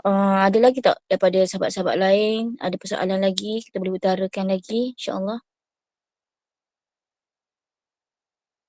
Assalamualaikum. Ustaz, saya Zaid.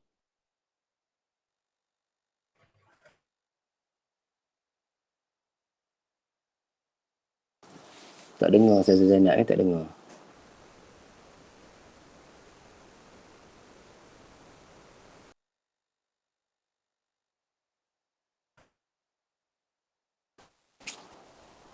Macam jauh lah. Nak dibandingkan dengan orang yang berjuang sebenar-benarnya macam dekat Palestin dan sebagainya kan Ustaz. Tapi berintimak dengan perjuangan Islam ni, bolehkah kita bersangka baik dengan Allah? Dengan sebab kita berjuang ni, kita mengharapkan syahid daripada Allah Ta'ala untuk kita tu di akhir hayat kita nanti. Maksudnya gitulah. Maksudnya kita, sebab cita-cita kita baik juga kan Ustaz. Jadi maknanya gitulah, walaupun tak angkat senjata, macam itulah. Itulah soalannya Ustaz. Terima kasih. Bismillahirrahmanirrahim. Rasulullah SAW sebut apa? La tanqudanna urul Islam urwatan awaluhunna naqdan as-salah wa akhiruhunna al-hukmu. Kan? Jadi Rasulullah SAW sebut ikatan Islam ni dia akan terlerai satu helai, satu ikatan demi satu ikatan. Yang pertama sekali terlerai ialah sembahyang. Yang kedua ialah, yang terakhir sekali ialah berkaitan dengan al-hukm, pemerintahan ya. Rasulullah SAW sebut man tamassaka bisunnati inda fasadi ummati falahu ajru mi'ati syahid. Sesiapa yang berpegang teguh dengan satu sunnahku ketika suasana keadaan umatku telah rosak, maka dia dapat kelebihan seperti pahala orang yang berjuang mati syahid sebanyak 1 orang. Jadi mudah-mudahanlah ya, dengan kita ada duduk dalam jemaah Islam ni, kita istiqamah dan kita berdoa kepada Allah Subhanahu Taala supaya terus memberi kekuatan kita untuk istiqamah. Ada kelebihan di situlah. Sebab duduk dalam jemaah pun ini adalah arahan daripada Rasulullah.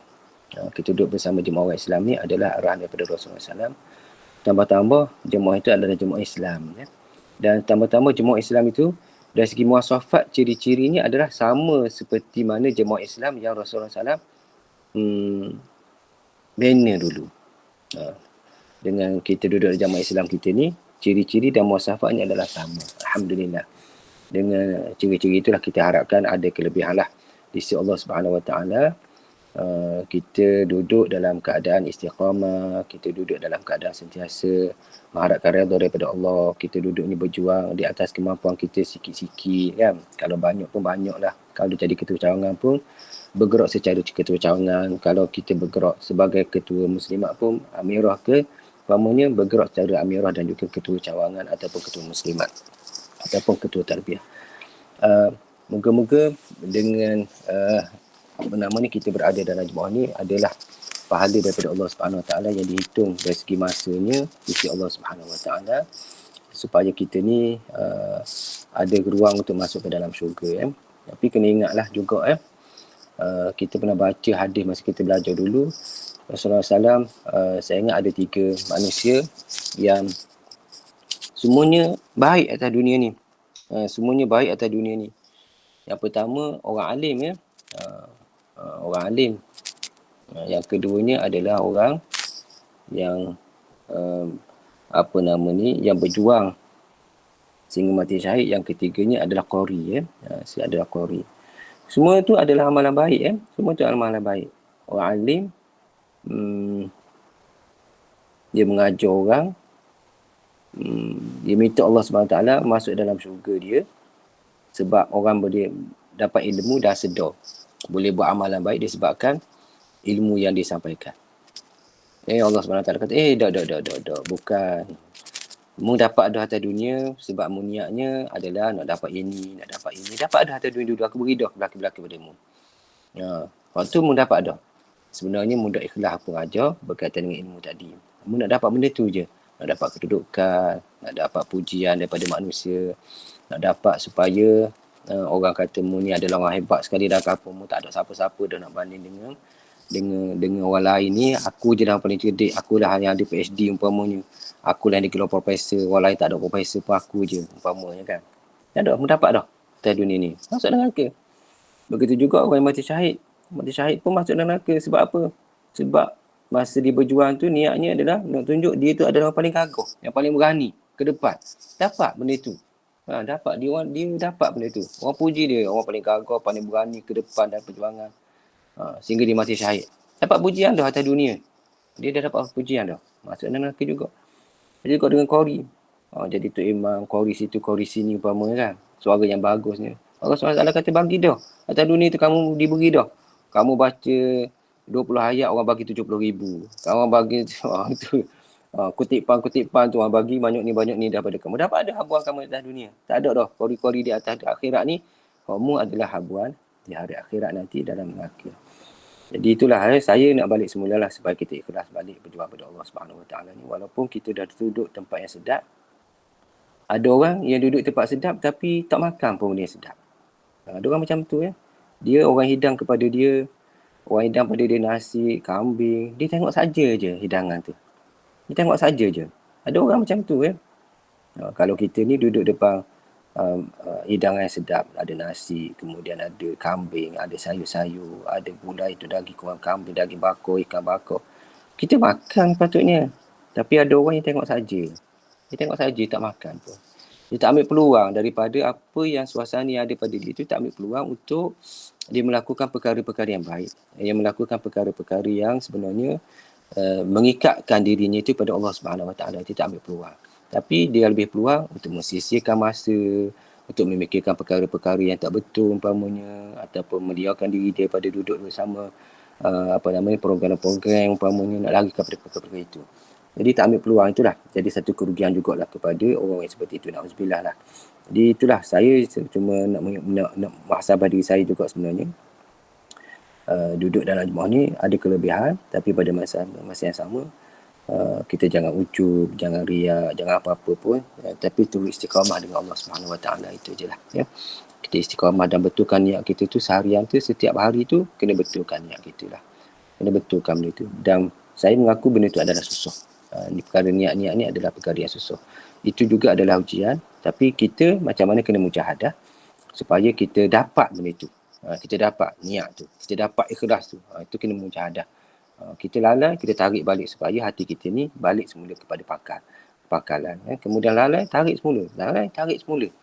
Supaya kita balik kepada Allah Subhanahu Wa Taala semula. Dan dalam keadaan lebih-lebih lagi lah mamata apa nama ni, walam apa, sesiapa apa nama, mamata apa nama hadis tu, siapa yang mati tapi dia tidak pernah penduduk dalam jemaah Islam, mata mitatan jahiliyah, ya. Mati dalam keadaan mati jahiliyah. Itu kalau kita terjemah dari segi litera je lah, kita terjemah dari litera.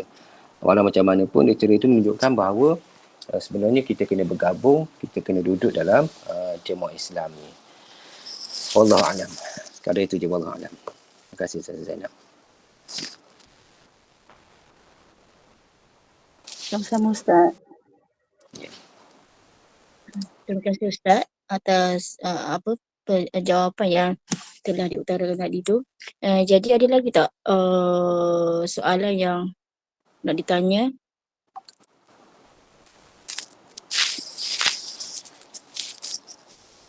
Kalau tak ada, boleh tak kita nak selitkan sikit pembentangan untuk isu semasa. Ya, sila. Jadi untuk pembentangan isu semasa ni, saya nak jemputlah kepada Ukti Irah, Imam Munirah untuk membentangkan isu semasa.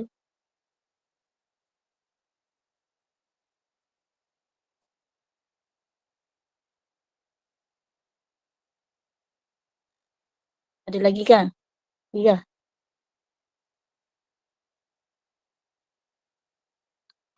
Ya, maaf, saya hang. Okay, Assalamualaikum warahmatullahi wabarakatuh. Yang terima kasih sahabat saya, pengurusi majlis. Yang saya hormati Ustaz Dr. Safri selaku nakib lah Usrah Malani. Jadi insyaAllah lah sikit lah nak kongsikan isu semasa malam ni. Nak kongsi tentang keadaan saudara kita di Gaza lah.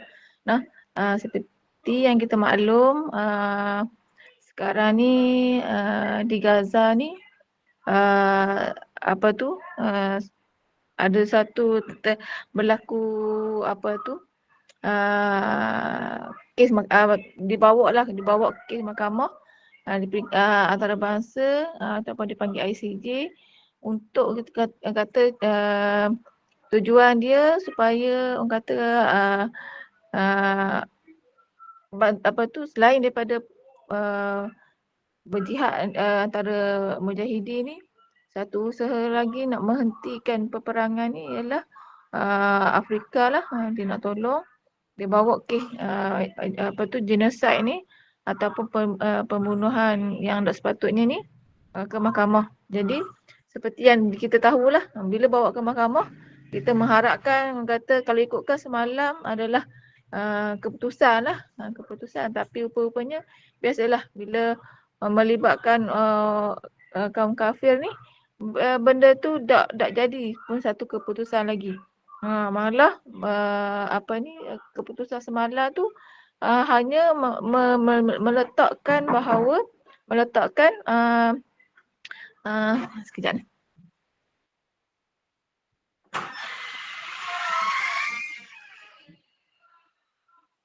Okey, meletakkan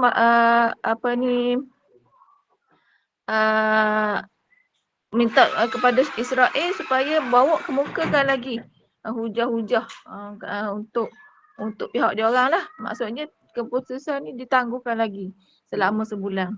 Jadi maksudnya sebulan ni saudara kita kena berhadapan lagi lah dengan peperangan dengan antara Israel dengan mujahidin. Jadi itulah orang kata cabaran yang dihadapi oleh orang kata saudara kita lah di Palestin, yang mana orang kata bukan sahaja diuji dengan peperangan, malah diuji juga dengan kebuluran dan juga cuaca. Sampaikan ada kem-kem ataupun kemah-kemah penempatan diorang ni tenggelam, banjir dan sebagainya. Jadi itulah sedikit sebab kata saya yakinlah sahabat-sahabat ni mungkin lagi banyaklah info tentang saudara kita di Palestin tu. Jadi sama-samalah orang kata maksudnya usaha kita untuk meneruskan lagi dengan memberi sumbangan, berdoa untuk saudara kita ni perlu kita kata perkuatkan lagi dan perkembangkan lagi insya-Allah. Jadi itulah kot serba sedikit Ustaz lah. Ustaz mungkin banyak lagi lah maklumat dan info. Jadi wallahu a'lam.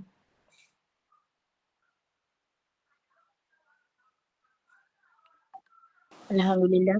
Itulah kata sedikit isu semasa. Kalau boleh, kalau Ustaz nak tambah sikit lagi pun berkenaan isu ni pun mungkin jemputlah Ustaz. Baik, Palestin ni kita kata hati nurani umat Islam lah ya. Kita walaupun duduk di Malaysia, sebenarnya Palestin tu tetap di hati kita lah. Cuma tinggal lagi ialah perjuangan rakyat Palestin ni memang makan masa yang lama ya. Untuk kita bebaskan bangsa Yahudi tu, nak kita buang daripada Palestin tu memang makan masa yang lama. Sebabnya negara umat Islam pun khianat kepada Palestin sebenarnya ya. Kalau negara umat Islam tidak khianat pada Palestin, lebih mudah. Tapi oleh sebab kita telah pun, umat Islam ni telah pun dipegang oleh mereka berdasarkan perjanjian Saikor dulu bila kerajaan Osmania dijatuhkan pada 1924 28 itu, maka tidak ada lagi pergantungan kepada sebuah kerajaan Islam yang kuat. Umat Islam pun dilantik dari kalangan pemimpin-pemimpin mereka dalam kalangan orang-orang yang telah pun mendapat restu daripada British, dapat restu daripada Perancis, dapat restu daripada Itali, dapat restu daripada siapa mereka ya. Dan semua mereka ni merupakan tali barut kepada orang itu. Jadi orang-orang ini telah pun kalau istilahnya dikurniakan dengan penyakit al-wahnu lah. Dikurniakan dengan penyakit al-wahnu lah. Untuk kalau kita nampak itu ya. Mereka lebih percaya pada mereka, lebih percaya kepada harta benda, sayang pada negara. Harta benda yang mereka bangunkan dalam negara mereka itu lebih daripada keyakinan kepada Allah Subhanahu Wa Taala. Dalam keadaan rakyat Palestin tu, dia punya hati nurani mereka adalah yakin sepenuhnya 100% pada Allah Subhanahu Wa Taala. Tapi kita menghadapi masalah itu. Orang Islam berdepan dengan pengkhianatan orang Islam sendiri. Bayangkanlah Turki pun bagi sumbangan pada Israel, Emirat bagi sumbangan pada Israel, Saudi pun bagi sumbangan pada Israel, apa lagi ya, Bahrain pun bagi sumbangan pada Israel. Semua itu menyusahkan rakyat Palestin untuk menanglah dalam perjuangan mereka. Dan macam mana pun kita yakin Allah Subhanahu Wa Taala akan bagi kemenangan pada mereka, sebab orang Islam ni bila mereka diganyang, bila mereka disusahkan, maka pada saat itulah apabila keimanan mereka penuh di dada, keyakinan tinggi kepada Allah Subhanahu Wa Taala, maka pada saat itulah Allah Subhanahu Wa Taala akan kurniakan kepada mereka kemenangan ya. Cuma ulama-ulama kita kata kita kalau nak tengok perkara-perkara yang ajaib-ajaib itu mungkin tidak berlaku lah dia kata ya. Mungkin tidak berlaku. Kalau dulu kita dengar di Afghanistan perkara-perkara ajaib berlaku. Sebabnya apa? Sebab yang terlibat dengan perjuangan di Afghanistan itu kebanyakan mereka adalah alim ulama. Dan sebahagian besar daripada mereka mengamalkan tarekat-tarekat tertentu dan ada amalan-amalan kebatinan, kerohanian tertentu. Yang golongan ini, golongan di Palestin dan golongan di Afghanistan ni, kalau kita kata suruh panjat bukit 300 kaki dalam masa setengah minit tu dia boleh sampai dah 1000 kaki umpamanya, dalam masa setengah jam mereka dah boleh sampai dah ke puncak bukit. Keyakinan yang tinggi pada Allah Subhanahu Wa Taala. Dan harap kita berdoa pada Allah Subhanahu Wa Taala, Allah Subhanahu Wa Taala kurniakan pertolongan kepada rakyat di Palestin itu, supaya kita pun boleh pergi ke Palestin lah. Cuma kita beringatlah, di Malaysia kita ni kita kena beringat jugalah. Kalau Palestin boleh berlaku begitu rupa, kita kena ingat di Malaysia juga. Saya ingat ada satu artikel yang ditulis 10 tahun dahulu dalam surat khabar di Kota. Disebut yang pertama akan berlaku kehancuran ialah di Bosnia dulu. Kemudian di Palestin, kemudian diikuti Bosnia, dan yang ketiga dikatakan di Malaysia. Siapa yang akan menghancurkan Malaysia ni? China lah dia kata ya. China, disebut saya jelas, China akan menghancurkan Malaysia. Jadi di Malaysia ni kita kena hati-hati, kita kena bersama dengan ulama-ulama kita, dengar kata-kata alim ulama kita, patuh pada kata-kata alim ulama kita, dengar nasihat mereka supaya kita, negara kita ni selamatlah ya. Kita berdoa banyak-banyak pada Allah Subhanahu Wa Taala supaya negara kita ni tidaklah jadi seperti negara Palestin ataupun menjadi negara seperti negara Bosnia. Palestin berlaku begitu sebab ada pengkhianatan dalaman. Bosnia juga berlaku begitu, ada pengkhianatan dalaman. Dan lebih teruk lagi Bosnia, mereka tak semayang ya. Anak muda tak semayang, orang tua tak semayang, dah lepas dah perkara-perkara itu semua. Langsung Allah SWT kurniakan benda-benda seupama itu kepada mereka. Dan sekarang ni pun di Malaysia, perkara hampir sama pun berlaku. Budak-budak muda sekarang ni ramai dah tak semayang kan. Orang tua pun ramai dah tak semayang. Kita bimbang. Oleh sebab kita ni jauh daripada Allah Subhanahu Wa Taala, maka Allah Subhanahu Wa Taala datangkan azab. Dan bila azab tu datang, bukan kena kepada orang tak semayang saja. Kita ni pun, yang tak larang orang tak semayang, yang tak ajak orang tak semayang untuk semayang pun, akan terkena juga balasan atau pahala daripada Allah Subhanahu Wa Taala. Nauzubillah. Kita berdoa semoga Allah Subhanahu Wa Taala amankan negara kita ni daripada segala musibah.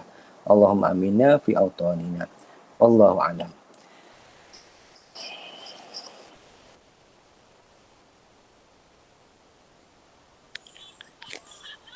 Assalamualaikum Ustaz, boleh tanya soalan tak? Okey, sila. Saya nak tanya soalan berkenaan dengan isu Palestin ni. Pertamanya saya nak respon sikit lah pasal ICJ tu. Saya ada baca jugalah sikit-sikit ikuti isu-isu ni. Berkenaan dengan ICJ ni, kita kata bukan kali pertama Israel tu dibawa ke muka pengadilan, ke ICJ, ke ICC ke. Tapi bila dah walaupun kayak gini nanti dia punya result dia, kita kata keputusan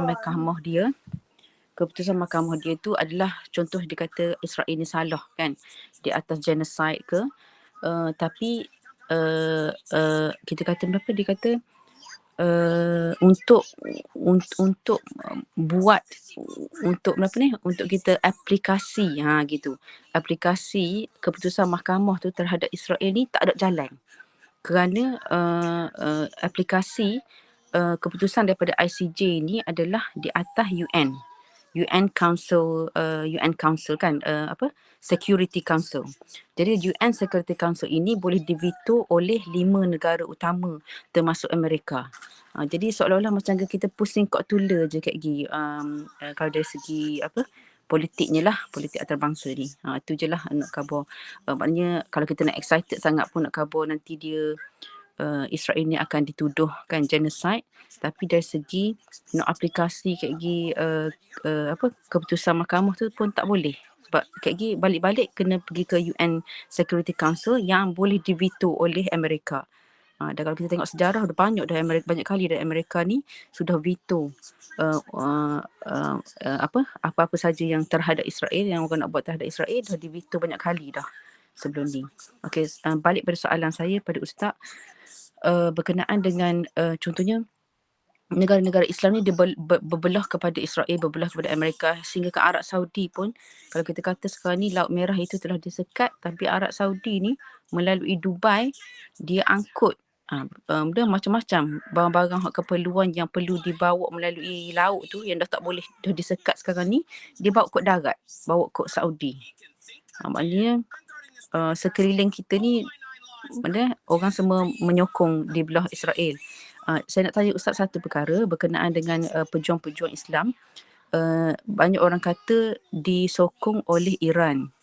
Jadi kalau kita tahu Iran tu Syiah Ustaz, jadi macam mana Ustaz? Macam Houthi tu pun dia orang yang menyokong kan pejuang di Gaza, pejuang di Palestin ni, dan dia orang tu di backing oleh Houthi tu di backing oleh Syiah. Jadi macam mana kita nak menjelaskan pada orang awam ni Ustaz? Terima kasih. Itulah kita sebab tu kita alhamdulillah dalam Fatipah ni kita tidak cuba menegangkan aspek-aspek Syiah, aspek-aspek Wahabi Cuma Syiah tu memang kita tambuh lah. aspek Syiah, Wahabi, Ahli Sunnah, Tarekat ke, kita terima belaka orang-orang tu duduk dalam jemaah kita. Kita tak ambuh. Bila sampai tu peringkat, bila buka balah jadi gitu ya. Tapi bila kita duduk dalam Patipah ni, kita duduk bawah jemaah Islam namanya Patipah. Sebab tu kita tidak kelompok-kelompokkan kita punya keahlian ya. Baik, balik semula ya. Guru sebut ya, yang kita jadi malu. Kita yang Ahli Sunnah wal Jamaah ni tak bantu pun kawan-kawan kita yang ada di Palestin tu yang Ahli Sunnah wal Jamaah. Tapi yang Iran yang ditentang oleh Ahli Sunnah wal Jamaah tiba-tiba membantu Ahli Sunnah wal Jamaah. Itu. Jadi kita rasa malu. Kita nak tahu diri kita ni kat mana, dia kata. Kita Ahli Sunnah wal Jamaah, Palestin pun Ahli Sunnah wal Jamaah. Tapi tiba-tiba yang membantu saudara kita di Palestin adalah orang Syiah. Yang selama ini Syiah itu memang dimusuhi oleh Ahli Sunnah wal Jamaah. Kita nak tahu kat mana tu. Sebab tu guru kata sementara ni kita hilangkan dulu. Dan kita nampak memang mereka pun cuba melagakan umat Islam di atas dasar Syiah, atas dasar Houthi semua-semua ni ya. Kita hilangkan dulu aspek-aspek tu.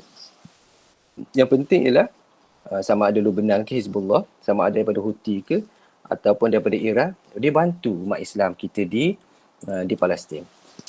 Cuma satu benda yang perlu kita kena ingat, kita kalau boleh tak naklah tragedi semacam mana berlaku kepada Mujahidin di Afghanistan ya. Bila Mujahidin di Afghanistan menang, kelompok yang menang itu ada yang mendapat bantuan daripada Wahabi, daripada Saudi. Ada yang dapat bantuan daripada daripada Syiah. Ada yang sebenarnya mereka berjuang sendiri. Jadi bila menang, yang berlakunya ialah mereka perang saudara pula. Yang Syiah berperang dengan Wahabi, ataupun Wahabi ni pula menyerang kumpulan-kumpulan tarekat yang sebenarnya juga menjadi pejuang-pejuang kepada pembebasan negara negara Afghanistan. Sebab itulah kita tengok ada juga kebijaksanaan dari sudut politiknya. Bila tidak ada lagi campur tangan daripada Saudi, tidak ada lagi campur tangan daripada puak-puak yang lain kecuali Syiah saja campur tangan, kita tengok Palestin seperti telah standby dah. Mereka tak nak daripada Syiah ni, akhirnya bila menang Syiah akan declare ataupun claim dialah yang tolong.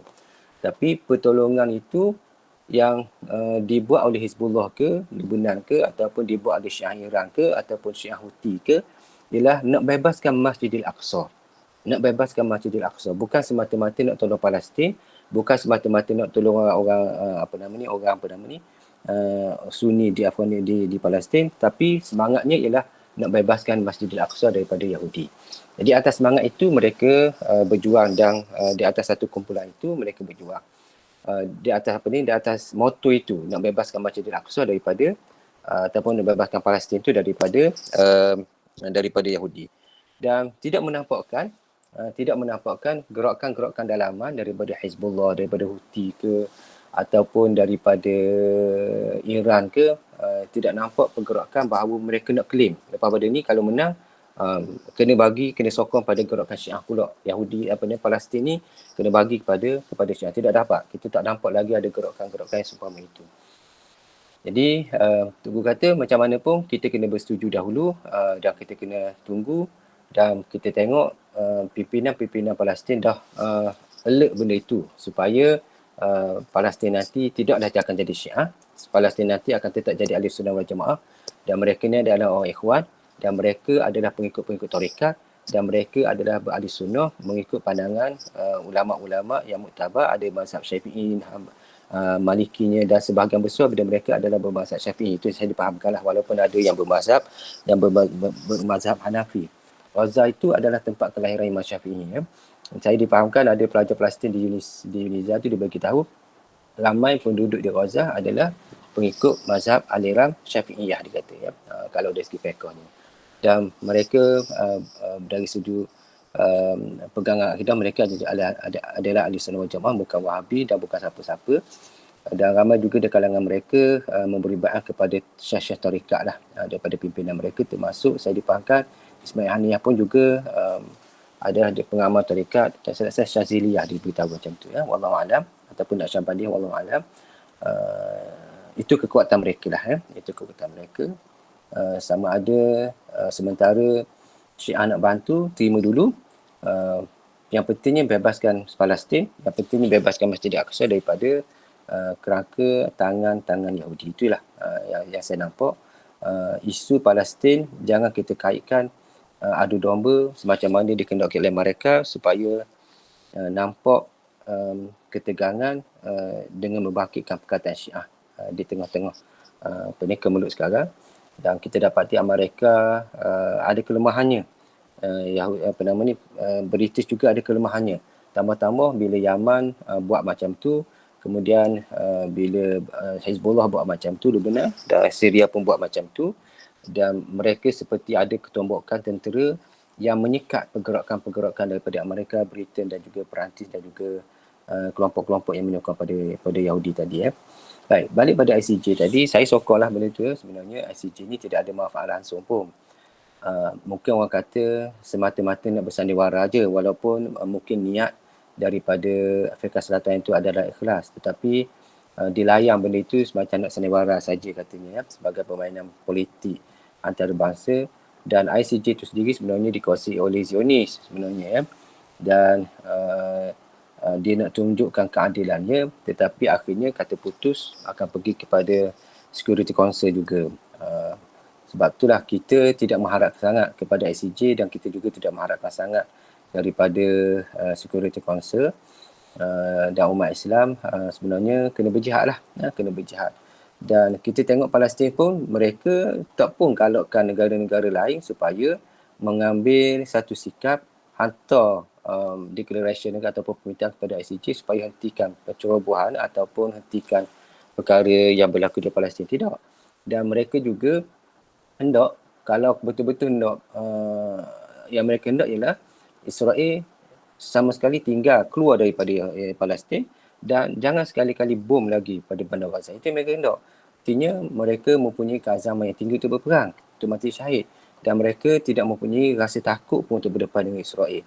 Tanpa bantuan daripada mana pihak luar, khususnya untuk menamatkan peperangan ni, kita yakin peperangan ni akan sampai pada satu noktahnya, sama ada perjuangan Islam tu menang dengan keadaan mati syahid ataupun menang dapat kemenangan di dunia ini. Maknanya Palestin itu akan dapat dimerdekakan dan bebaskan daripada Yahudi. Jadi itu berkaitan dengan ICJ yang sebenarnya tidak memberi sebarang impact pun kepada pergerakan di Palestin. Wallahu a'lam.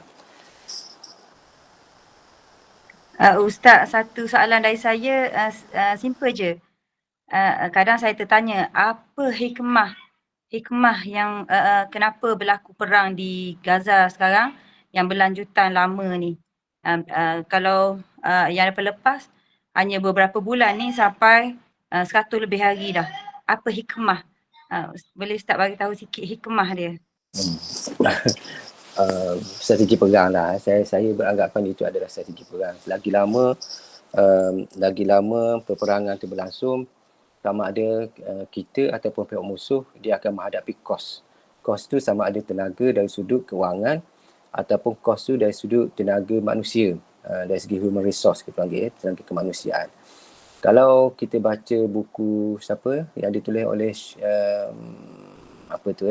Cina tu apa nama Muhammad sallallahu alaihi wasallam, yang berkaitan dengan dia kata, kalau sesuatu peperangan yang kamu hendak hadapi, kamu kena pastikan peperangan itu dapat ditamatkan dengan segera, dia kata kalau dan seorang ketua dia kena menyemak kedudukan musuh dan dia kena tetapkan hari pertama dia nak buat apa, hari kedua nak buat apa, dan hari ketiga dia kena declare dia dah menang. Tetapi sekiranya hari pertama dan hari kedua dan hari ketiga tidak dapat declaration sebab mereka dah menang, maka bersedialah kamu untuk dikalahkan. Saya lupa siapa nama buku Cina itu. Kita selalu sebut sebenarnya, saya tak ingat bila kita baca buku dia tu. Dan orang Islam ni ataupun kita kata Al-Qassam ni, Brigade Al-Qassam, mereka tidaklah menanggung kerugian besar.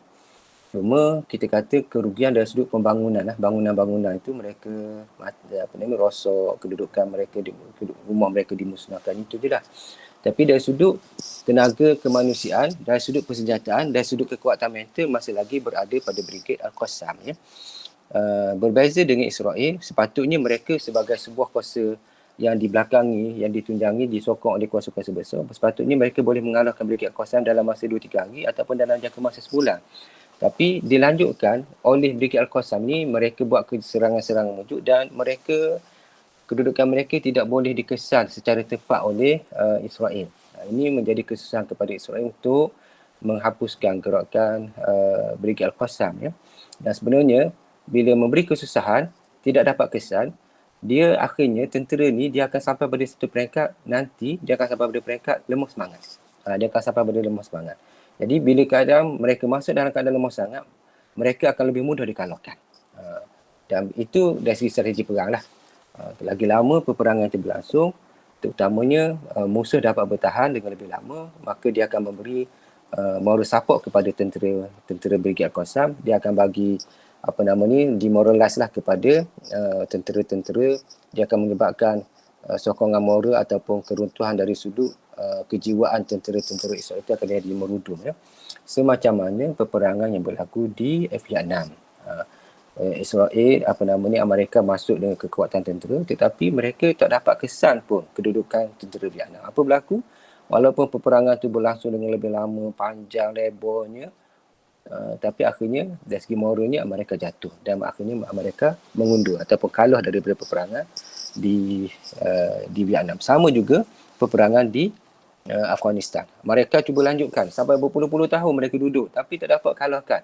Dari segi moralnya mereka kalah dan dari segi duitnya belia mereka habiskan untuk peperangan itu saja, persenjataan dan juga semata-mata untuk bunuh orang Islam. Walaupun mereka bunuhlah 300,000 sekalipun juta umat Islam, tapi mereka tidak dapat menguasai itu di Afghanistan tu, mereka sebenarnya kalah. Mereka sebenarnya kalah. Bahkan bila Amerika berundur, Taliban terus buat negara dia dan terus nampak kepimpinan dia, lagi sekali lah Amerika malu. Itu juga kita harapkan akan berlaku di Palestin.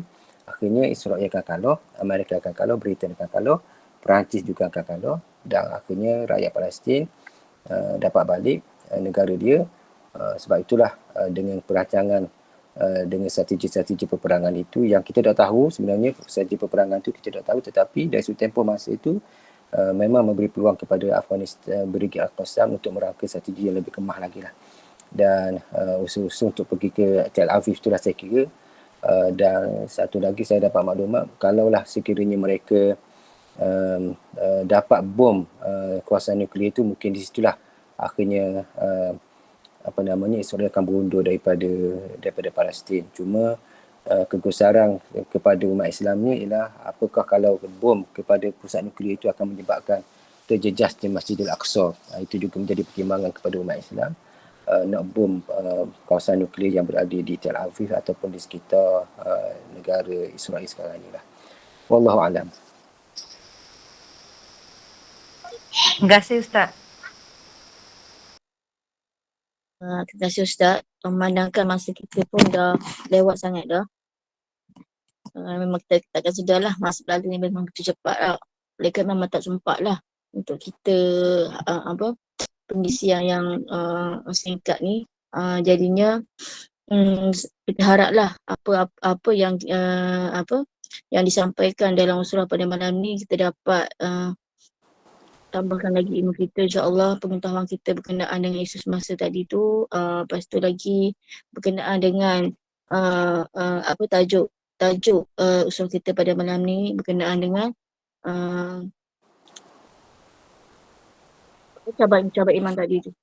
Jadinya ada soalan satu ni. Ada soalan.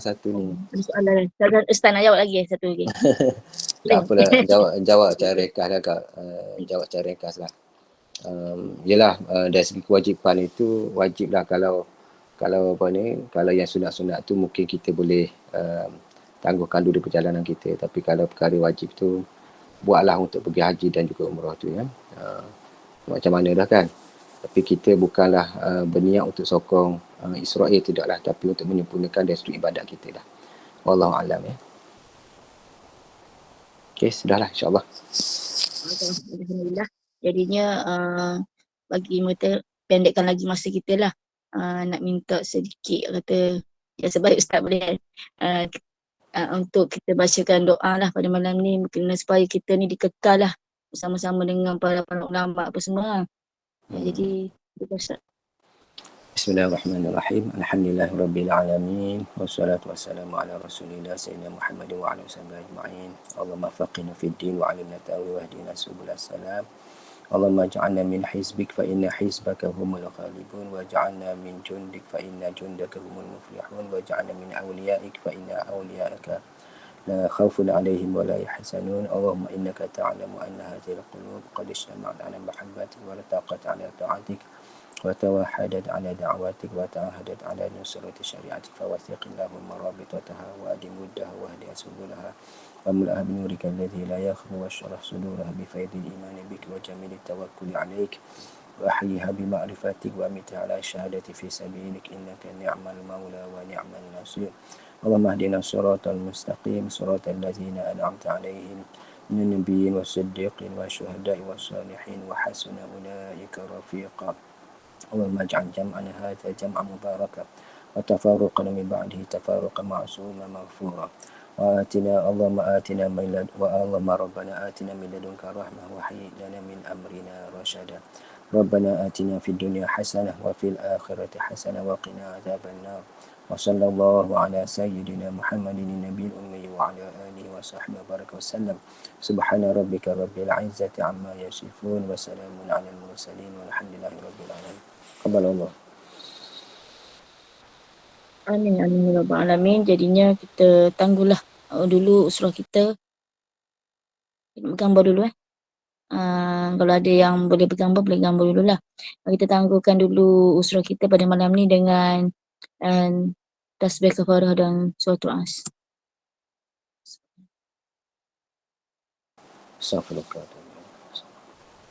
Bismillah. Terima kasih Ustaz. Sama insya-Allah jumpa lagi. Ustaz, jumpa lagi. Terima kasih banyak Ustaz. Sama jumpa lagi. InsyaAllah. Terima kasih Ustaz. Sama. Assalamualaikum semua. Salam. Assalamualaikum.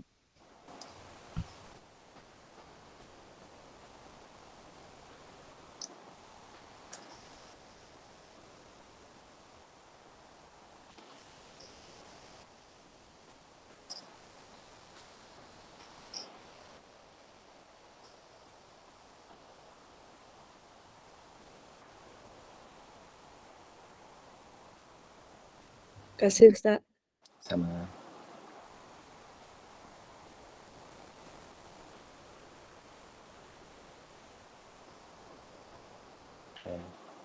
Pergi dulu. Assalamualaikum warahmatullahi wabarakatuh.